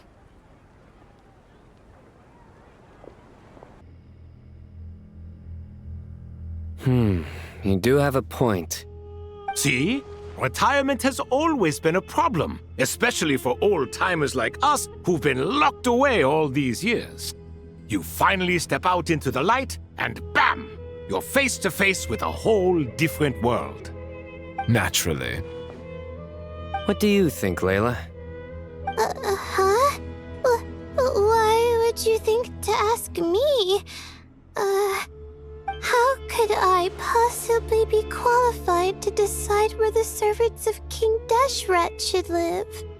Sorry if my question was unclear. Do you think their statues will stand out too much if we place them here? Hey, I never agreed to this. How could we possibly allow our statues to be left in Hermanubis' home? That would be like breaking into someone's house, then pretending it belonged to you in the first place. Different beliefs can coexist. We still need to respect one another. By which you mean, you two plan to stay at the Temple of Silence, for a while at least, but you have no intention of relocating your statues here. So, you see this as sort of a family visit? Is that correct? Family. You could say that. In a sense, Hermanubis would view this as his home. Just look at this place. Magnificent, is it not? The sad truth is, in the past, all three of us invested so much into misguided ventures. We failed to build what we should have, and wasted so much time instead. And what do you mean by that? I mean that for the most part, time spent associating with the likes of Sobek, and, let's say, Thoth, might reasonably be considered wasted. Why does that not surprise me? Go on. Anyway, given how much time we'll all be spending together, I'd say that the bonds we built will end up proving to have been a sound investment. Once Sethos, the current leader of the Temple of Silence, returns, you can discuss the matter of staying here with him. But judging by the expressions of everyone here, I imagine you'll receive a very warm welcome. This sacred ground houses untold knowledge, after all. What better place for the servants of King Deshret to appear in the mortal world? How about we share a meal together first? I imagine it's been many years since you last tasted fresh food. Oh, that sounds wonderful! After so many hundreds of years, I can only surmise that desert cuisine has become a lot more varied. Are we having a get-together? If you'd like, I can help prepare some food. After all, Lord Thoth, you helped me so much in the desert, and I still haven't properly thanked you. Oh, my, that would be wonderful. I'm touched that you still remember. How the times have changed! To the people of today, it seems the Ibis King has become a kind and passionate god. And you, Mr. Herreshoff? What kind of god do you wish to be? To be honest, I haven't given it much thought. How about you, Dendro Archon? Do you have any hopes for your future? Me? I'm very happy with my current life. Forgive my bluntness, but you do not seem to derive your authority from majesty and might, like Lord Al-Ahmar. Clearly your approach has its advantages, but also its dangers, don't you think? I do, but projecting a majestic front doesn't really suit me. Besides, my relationship with others isn't simply one of a god and her people. Not putting on airs might earn you more adoration. Exactly. Besides, I really like parties where everyone brings their own food, and we all come together to share. You should join us. I'm sure you'll find it fun. Last time when we got together for a picnic near the Avidia Forest, it was quite the occasion. Seeing as you're already here, how about we hold the next one in the desert? Can we do that? Wouldn't Tainari have to transport a ton of drinking water? Don't worry, I can help out. Layla, would you like to join us next time? Me? Sure. The more the merrier. That way we... Don't take this the wrong way. I just think you should know. When it comes to passing the time, chess is more our thing. In that case, Dendro Archon, what do you say? If I were to compete against you, I can't say with certainty I'd win, but I certainly wouldn't mind giving it a shot. Where's Sobek? I'm sure he'd be good for a few rounds. Cards, cards, cards! I'll always prefer chess. I wonder what variant of chess we're talking here. Mr. Thoth, is there some sort of astrological significance to this game? Oh, I'm glad you brought that up. As long as the leader of the Temple of Silence agrees, we can search Hermanubis' place for books to teach you how to play. Such devastation visited on Sumeru City. So many houses destroyed or damaged in the fighting. Who could have foreseen this? Look at all of this. It's going to take me forever to tidy up. I suppose living below the academia doesn't always work out to your advantage. I would have thought a little appreciation of my sincerity and effort in helping to clean up this mess might be in order. Helping? Effort? This is your house! Of course you should be putting in the effort! If anything, I'm the one who's helping! So you see yourself as just a helper in this situation. I must admit, I'm rather shocked. If you're trying to say that since I live here too, I have an obligation to tidy up, fine, I suppose I do. Wait a second, stop changing the subject! Nevertheless... In the wake of a great storm, a missing roof is a predictable inconvenience. Can you stop making it seem like I care more about this house than you do? Doesn't it upset you at all to see your home in this state? I won't pretend it's ideal, but that's no reason to be upset. This is the roof over your head, your shelter from the cold. The furniture is scattered, the paintings have fallen off the walls, the windows are shattered.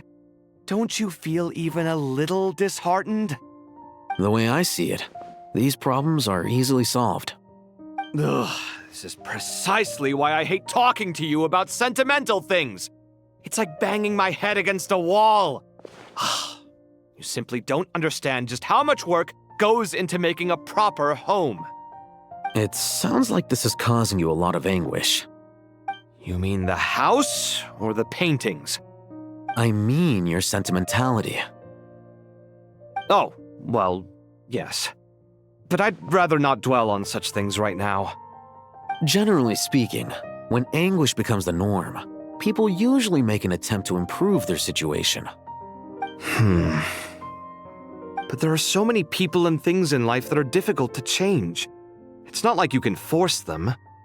Besides, anguish can be a source of inspiration. And I'm not sure I could break my reliance on it. I'm glad you're able to make yourself think like that. What kind of a response is that? I was stating a profound truth about the very nature of art. Suffering is the cradle of all creation. Even you can't deny that. And I wasn't trying to. I'm just happy for you. Pure and simple. Can't you tell? Happy about what? Happy that you can always find an answer that backs up your views. You... More often than not, life is a process of running into problems and then searching for answers.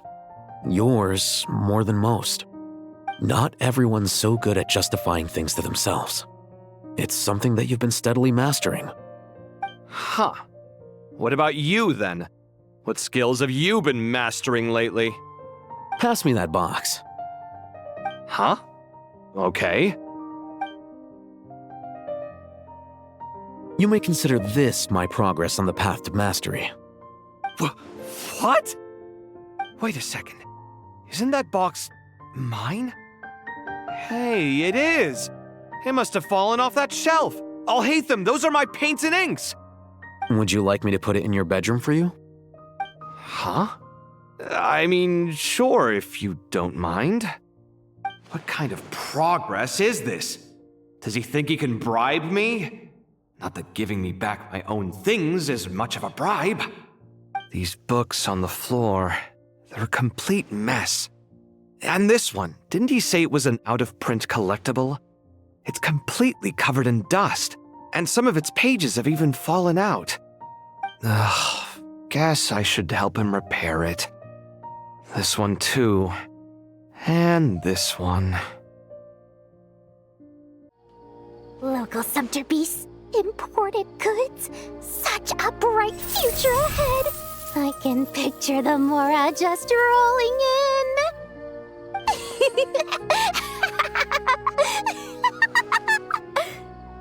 You do realize you sound like a choking cow? It's called being imposing. Can't you feel it? Are you not intimidated? Oh, I'm positively shaking in my sandals. What commands do you have for me, oh mighty Lord Sangamabe? You've got a lot of nerve, Nefer. You went and told Candace and the others everything, didn't you? Seriously, do you have any idea how differently they see me now? Surely that's a good thing. I presume they're more disposed to actually like you now, maybe even view you as a friend. You traded my secret for sympathy! Thanks to you, I've lost every last shred of my mercantile majesty. How am I supposed to make anyone think I'm a big, scary investor now? The dark days of Lord Sangamabe are behind you. Why not take this chance to make a few honest friends? Speaking of friends, since when did the notorious Lady Nefer gain such an admiration for holier-than-thou types? A moon chanter here, an angel there? Who'd have thought it? A coming together of fates, nothing more. No need to throw around actions of admiration. Forget it. You're right about one thing at least. Making friends is never a bad thing for a merchant. So, I really took a loss this time.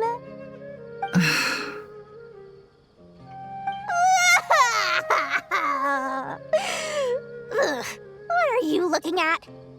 I'm trying to see if you're really crying or if those are just crocodile tears. A little birdie told me that when Lord Sangamabe makes money, the tears flow from the center of her eyes. But when she loses it, they flow from the corners. Which is it this time? Ugh, you are so annoying. I'm not talking to you anymore. Nefer, thank goodness you're here. I've been looking everywhere for you. Huh? Well. If it isn't the House of Dana's very own librarian. What can I offer you today, Miss Katayun? Oh, no. I'm not here to buy. I'm here to bring Lady Nefer a book, and a fascinating one at that. We agreed to meet at the entrance to the mausoleum of King Deshret. One more thing. I bought this copy with my own money. It's not borrowed. Reasoning knows not time of day, but suspense always follows a blizzard. That's quite the mouthful. Huh? Isn't that the one that... It was all the rage for a while. People throughout the city were clamoring to get their hands on a copy. The names inside were all circled. Everyone thought it was a riddle. Don't bring up that book in my presence. I don't even want to hear its name. That thing was nothing but a scam. Surprisingly enough, I've actually heard of this book, though it doesn't seem of much consequence. So what truth lies behind it? You're from the Vahumana and you're asking me what the truth is? I'd say the actual truth was about the least important part of the whole episode. I brought you this book because it probably has the most interesting backstory of any in the House of Dana's collection, at least in recent years. As for its quality, well, you can judge that for yourself. Don't tell me it's actually any good. You may not know this, Lord Sangamabe, but Lady Nefer has a fondness for books with, how should I put this, mixed reviews? No eye for good literature, huh? Perhaps she feels that bad books hide interesting secrets? But I shouldn't put words in her mouth. It's probably fair to say she prefers the conversations that books can spark over the substance of the books themselves. Suits my style as an intel broker, wouldn't you say? Very interesting, thank you. I'll return it to you once I'm done reading. And as it happens, I have something for you, too. Incense? I imagine you've already used up the incense I gave you last time. Here's some more. This batch is from nod-crai, so the scent won't be quite the same. Well, actually, I've been saving the incense you gave me. I couldn't bring myself to waste it without a special occasion. But I'll gladly accept this, too. And I promise I'll use it this time. Katayun, you haven't changed a bit.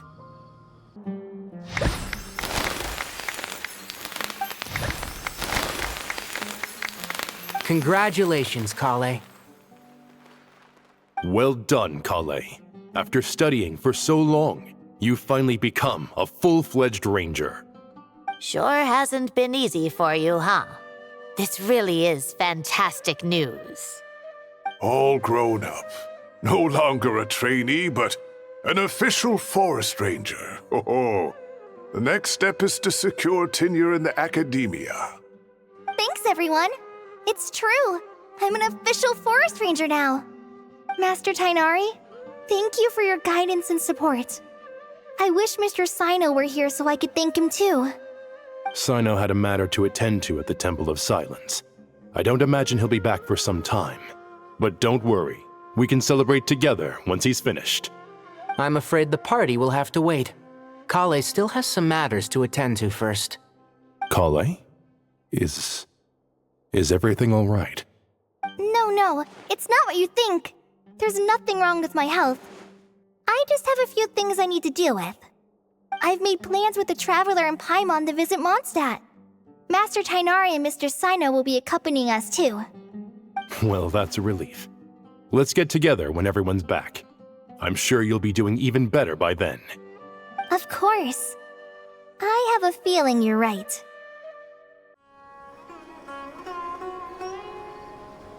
Phew!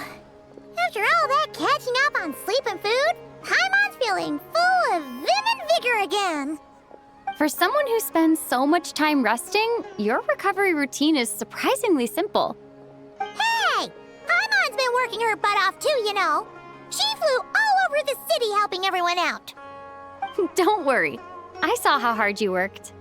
All right. We all know you're the most hardworking person in Teyvat. As long as you're rested and full, that's what really matters. Paimon's been looking around the place, and it seems like the city's already on the mend. But Paimon's been wondering how Nahida's doing. We should check in on her.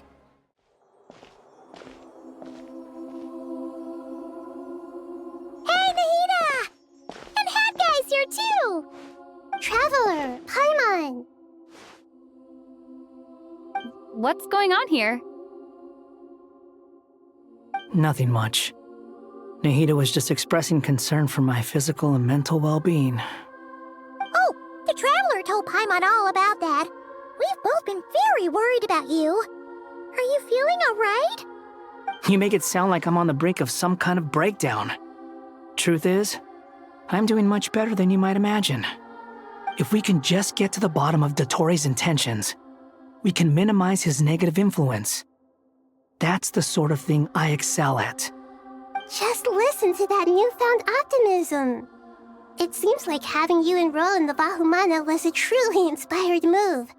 I can really see the positive influence.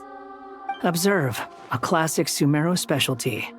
Chalking everything up to education and learning. To be honest, even I can sense the change in you. Everything Dottore said to you was a way to manipulate your mind. Fortunately, you're no longer under his sway. Can someone as old as me really continue to grow? If it helps, just think of yourself as a late bloomer. It's all a matter of phrasing, and it comes down to what standards you measure yourself by. For a puppet, developing at such an age is perfectly normal.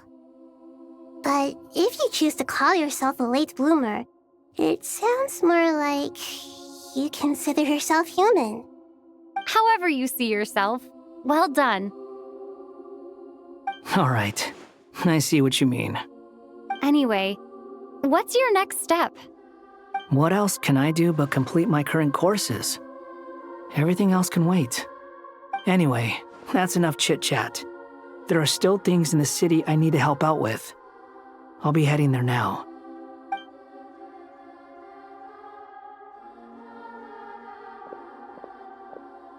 I'm so happy that Hat Guy is doing better than we thought. But what about you, Nahida? How are you holding up? The pyronosis burned down the corrupted Irminsul. The flames blazed for 7 days and 7 nights before they finally subsided. All that was left were the parts underground. Now, Aru shoulders the responsibilities that once belonged to Irminsul. The situation was contained before it got out of hand, so Tevat's most vital information has largely been preserved. Irminsul has a strong influence over you, doesn't it? How will you cope now that it's gone? There is no need to worry.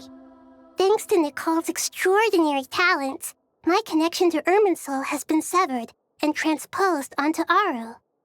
Angels can do things like that? They can. Such abilities are precisely what makes them so powerful. The goddess of flowers, Nabu Malikata, once claimed that she too could perform feats beyond the reach of mere mortals.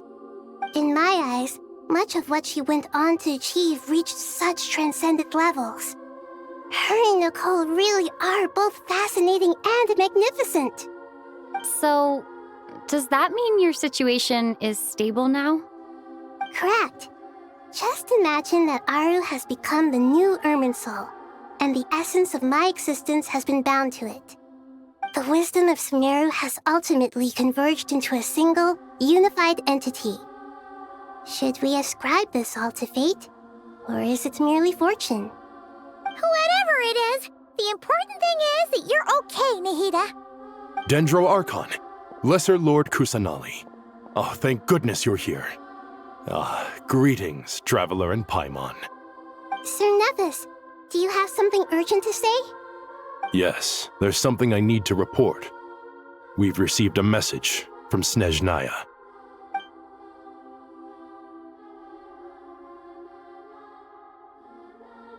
The Fatui Harbinger, the Rooster, sends us his sympathies, along with all the usual pleasantries.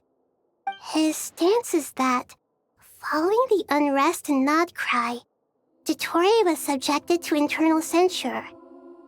This madness was the act of a rogue element, one who cannot be seen to represent the Zapoliarni Palace. No less than can be expected.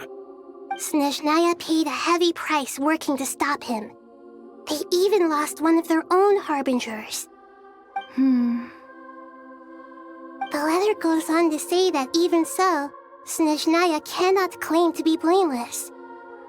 Apparently, they will deal with Dottore's subordinates in accordance with Snezhnayan law, holding all those involved in his crimes accountable. Additionally, they are supplying relief funds and supplies, which are already en route. They hope this will aid in Sumeru's reconstruction. Sounds like he's got an answer for everything. True. But as diplomatic rhetoric goes, it's highly effective. Completely watertight, both in logic and sentiment. This disaster has had a profound impact on Sumeru. there is much that I will keep in my heart. The matter of Dottore can be seen as settled for now. We are sure to cross paths again in the future, and in that light, Snezhnaya would do well to uphold their responsibilities and keep a tight rein over their actions.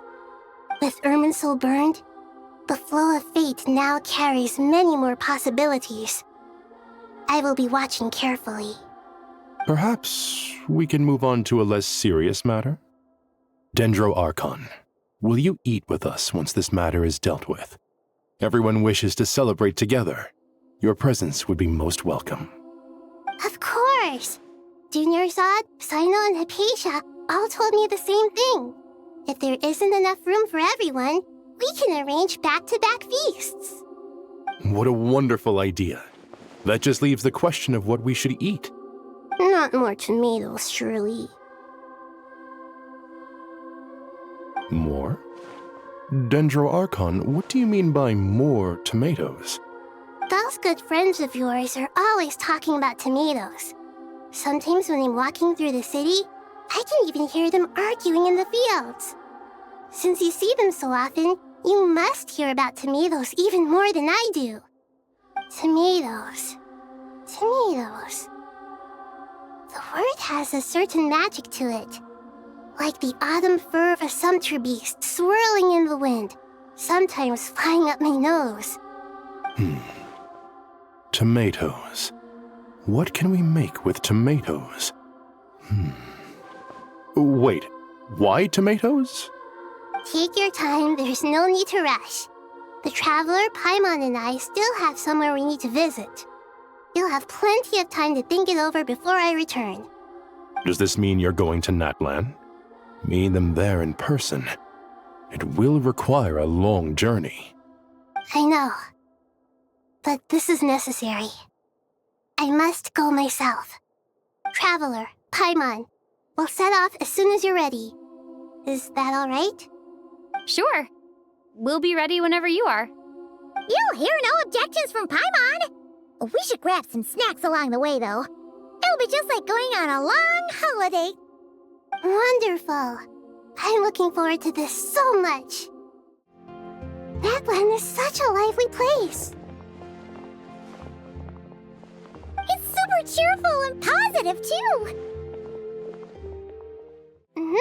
I can see that. There are people outside exercising at all hours. Such a healthy way of life. You came. Welcome, welcome. You must be hungry from your journey. Would you like something to eat? Oh, thanks, but no thanks. We've been eating the whole way here.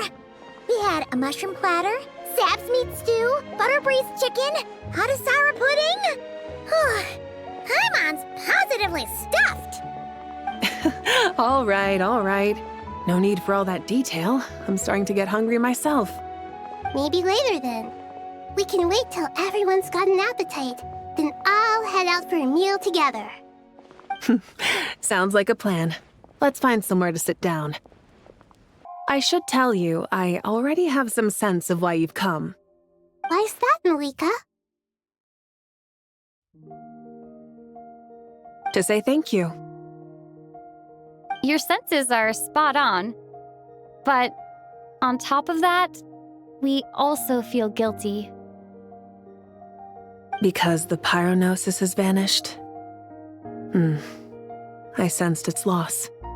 Despite scouring through the remnants of Irminsul, we couldn't find any sign of the pyronosis. Not even any trace of it burning to ash. That's certainly unusual. Still, the potential fallout from Irminsul's loss is significant, to say the least. Perhaps the pyronosis's disappearance is simply a knock-on effect of the impact it's had on a certain strand of fate. There's no need to feel guilty.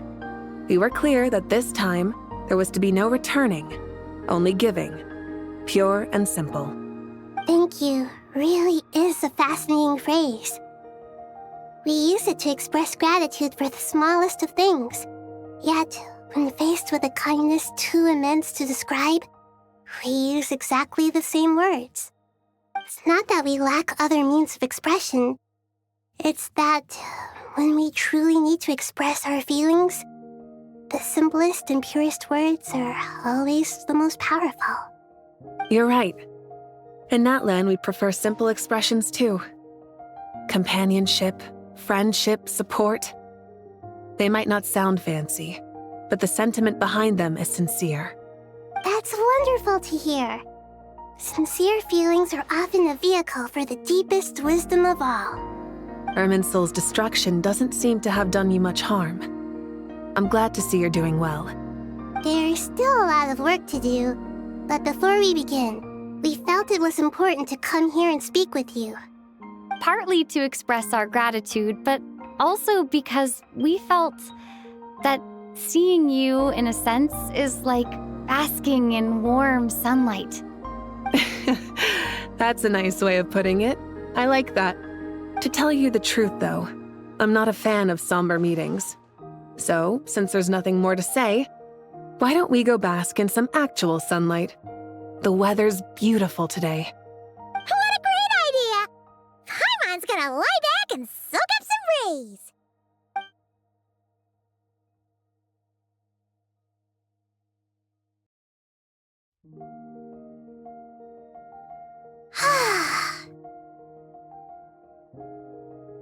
In that case, I think I'll lie down for a bit too before we head to our next stop.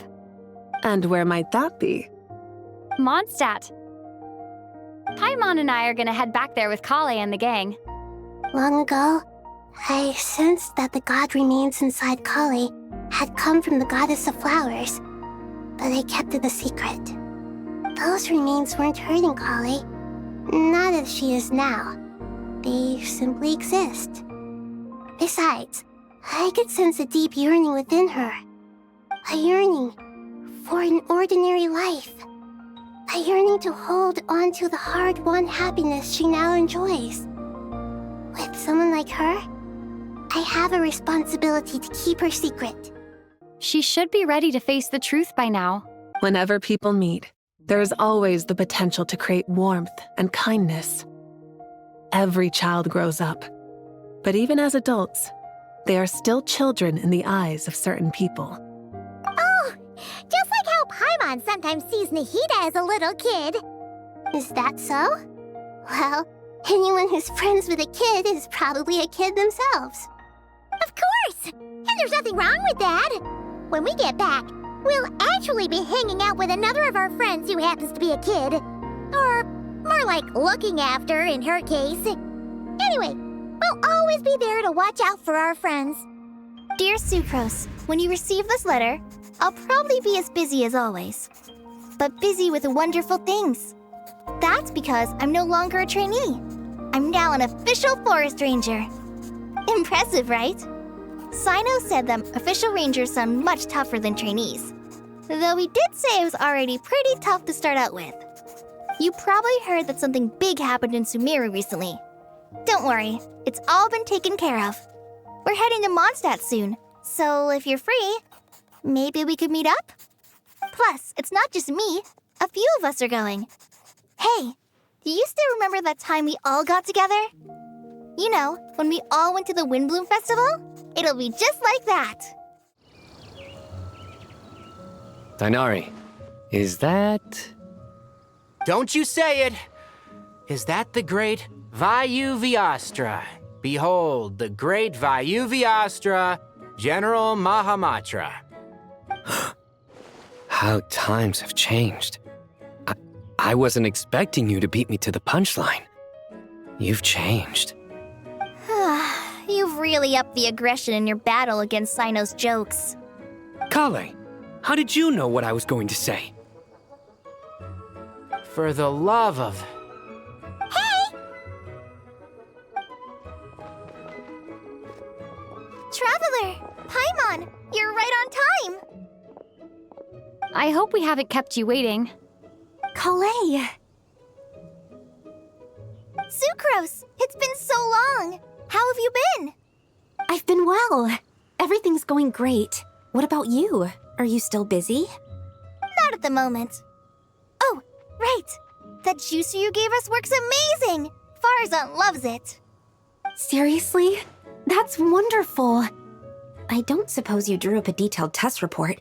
Oh, what fruits did you use? How was the texture of the final product? Sucrose, you might want to try asking your questions one at a time. Albedo! Paimon didn't see you there! It's been a while since all of us were together like this. How about we follow the same plan as last time? Good idea, my friend. You never disappoint. So, what are your identities this time?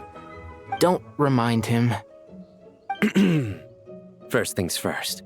Allow me to introduce our very own official forest ranger Kale. The rest of us are simply her humble travel companions. This sounds like one of those mushy stories that gets people hooked on some corny, heartwarming premise. Oh, is our story not heartwarming? If I recall correctly, there was even a scene like this in King of Invocations. Besides being heartwarming, our story's also about tough, impressive-sounding job titles. At least that's what I think. Oh, you're here already? I'm still giving Dodeko a little trim. I won't be a moment. A trim? Does Dodeko need haircuts too? Of course. It's important to know how to take loving care of the apples of your eye. All of these trivial matters get left to me. It's because I'm an angel, and angels are, in a way, the guardians of all Teyvat. Oh, right! Well, that's definitely an impressive-sounding job title. What are you writing? I'm just brainstorming some cool-sounding lines. Oh, write them on these card backs. Of course. Clearly, my lines are pretty amazing, wouldn't you say? Miss Nicole. Kale? You seem a little nervous. I was just wondering, who was the person you mentioned who needed their wish fulfilled? Wish? What do you mean? Miss Nicole asked if we could meet up in Mondstadt once everything was over. She said a friend of hers had a wish that needed my help to come true. Well, you never mentioned that before. All we knew was that you'd arranged to meet in Mondstadt. But we thought it had something to do with the god remains. To be fair, everything I told you was true. Anyway, my friend is waiting. Come on, let's pay her a visit. Huh? You're... Surprised? I bet you weren't expecting to meet a woman like me beneath this beautiful tree in a faraway land. An oasis will spring from the place where a djinn resides. That saying falls somewhat flat here in Mondstadt, given that everywhere is already so lush and green. Lilupar, what are you doing here? I made friends with Miss Nicole. I asked her to bring me here and then invite Kale to come. The prologue to this story is that I have a wish. It has stirred within my heart for centuries, millennia even. Originally, it was merely Al-Ahmar's lie, but now it has become reality. Could this be... related to the goddess of flowers? My dear young lady, my mistress left her final trace in this world upon you. I can't tell you how glad I am to see you here. And now I have seen you, and peered into your heart. You have experienced hardships and suffered setbacks. The torment an ordinary person might expect to face has befallen you threefold. This is the source of your resilience. But, beneath all this, I've witnessed the seeds of desire. You yearn to return to the simple life you once knew, do you not? I do. I want to throw away everything that isn't mine. But how do you decide what is yours? The scars that others carve into your flesh? The kindness and love they inscribe?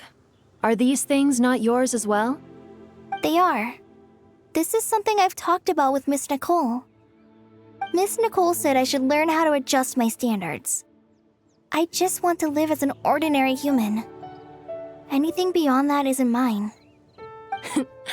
Don't you want anything from the remains of the goddess of flowers? She gave me a revelation once. I think that's already more than enough. In the past, you would not have possessed such a rich heart. Your brief life has taught you to hold on to everything good, to home in on kindness. How fascinating. You're nothing like Nabu Malikata, and you're certainly not her. Of course not. I'm not some great and powerful being, Miss Lilopar. Yet I am a Jinn. We exist because of the Lord of Flowers. We revere and love her.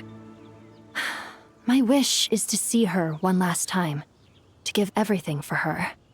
Kale, can you do this for me? But her remains won't be easy to remove. Are you sure this is what you want? That's beside the point. First, I need to know. Are you willing to do something for the soul of this lonely, wandering woman? I'm willing. But look, you know nothing about me. Even if you have heard the stories about me, all you would know is that I was rightly punished for the many evil deeds I committed. Ah, so you do know. Your lips are quivering, your eyes trembling, and still you're willing to do something for me. Life has been cruel to you, and yet you've learned to be kind. My dear young lady, to repay your kindness, I too must play my part. Are you sure about this, Lilopar? I yearn to see my mistress. For this moment, the world can burn to ashes, the universe be engulfed in flame. I care about nothing else. And you, Kale, I can give you a gift. You'll become just another ordinary human. But Miss Lilopar, what will happen to you? My wish will be fulfilled, and I can die happy. Why would you wish for that? A long, unending life might seem desirable for one who has never possessed it, yet it brings torment to one who has. My remains are scattered across the yellow sands, but my soul can find no peace. Since you've promised to grant my wish, give me that release. Allow the dying to die, and let the dead rest in peace. You have my thanks. Kale, there's no pressure on you. What she said, it's all true. A wish is a genuine desire, after all. It's as if you want to use the last of your life to give me a better future. Nothing so selfless. We'll be using our futures to fulfill each other's wishes. This is a noble act, a beautiful and secret transaction between two women. I understand. Miss Lilopar, I'm ready. Close your eyes, Kale. Then open your soul. From there, I will embrace my mistress. The downpour of flowers is your touch, like returning to the very beginning, like surrendering to your grace, my mistress. People say that devotion is beautiful, yet filled with pain. How foolish of them. For me, devotion is beautiful, pure and painless. Devotion is my love. Thank you.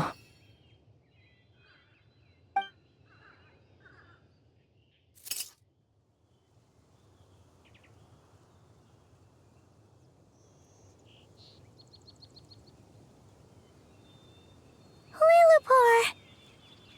She disappeared? She left, carrying the blessing of flowers. Kale, are you alright? I'm fine.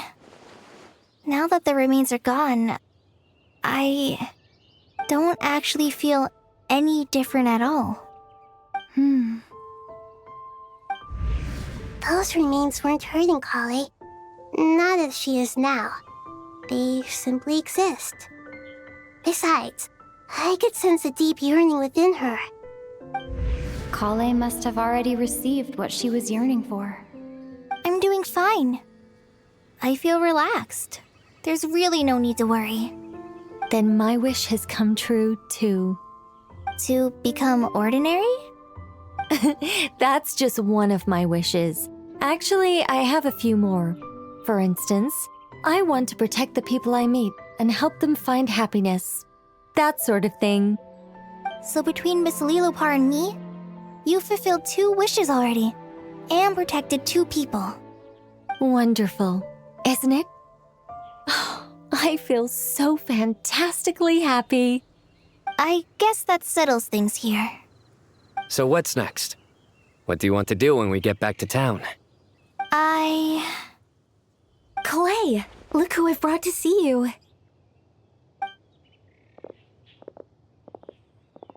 Hey, Kale! I heard you guys were holding some kind of secret event. How come you started without me? Huh? Oh no, it's nothing like that. We were just saying goodbye to an old friend. Really? Who? Me. The old me. So that's what this is all about. Did you come all the way to Mondstadt for that? Because we knew the old you so we could witness the change? Exactly. The old me is gone. I puffed her into the air, and she became a fluffy pink cloud, floating into the sky, before disappearing forever. Do you think, maybe up in the sky, she has friends waiting for her with test tubes, flasks, and bows? Oh, when you put it like that, it doesn't sound so bad after all. What do you think, Miss Nicole? I think maybe that's right. At least, if it were up to me, I'd consider that a happy ending. Dear Sucrose, even though my childhood ended long ago, these past few days have really felt like growing up again. I've become stronger, and I feel like I can finally accomplish things by myself. Surely someone as mysterious as you will find a friend like this fascinating? Always growing, always thriving like a plant. I came to say goodbye to my old self. I know that after this, she'll be gone. Thinking about it makes me feel a little lonely. I know the weakness that kept me company will one day leave me too.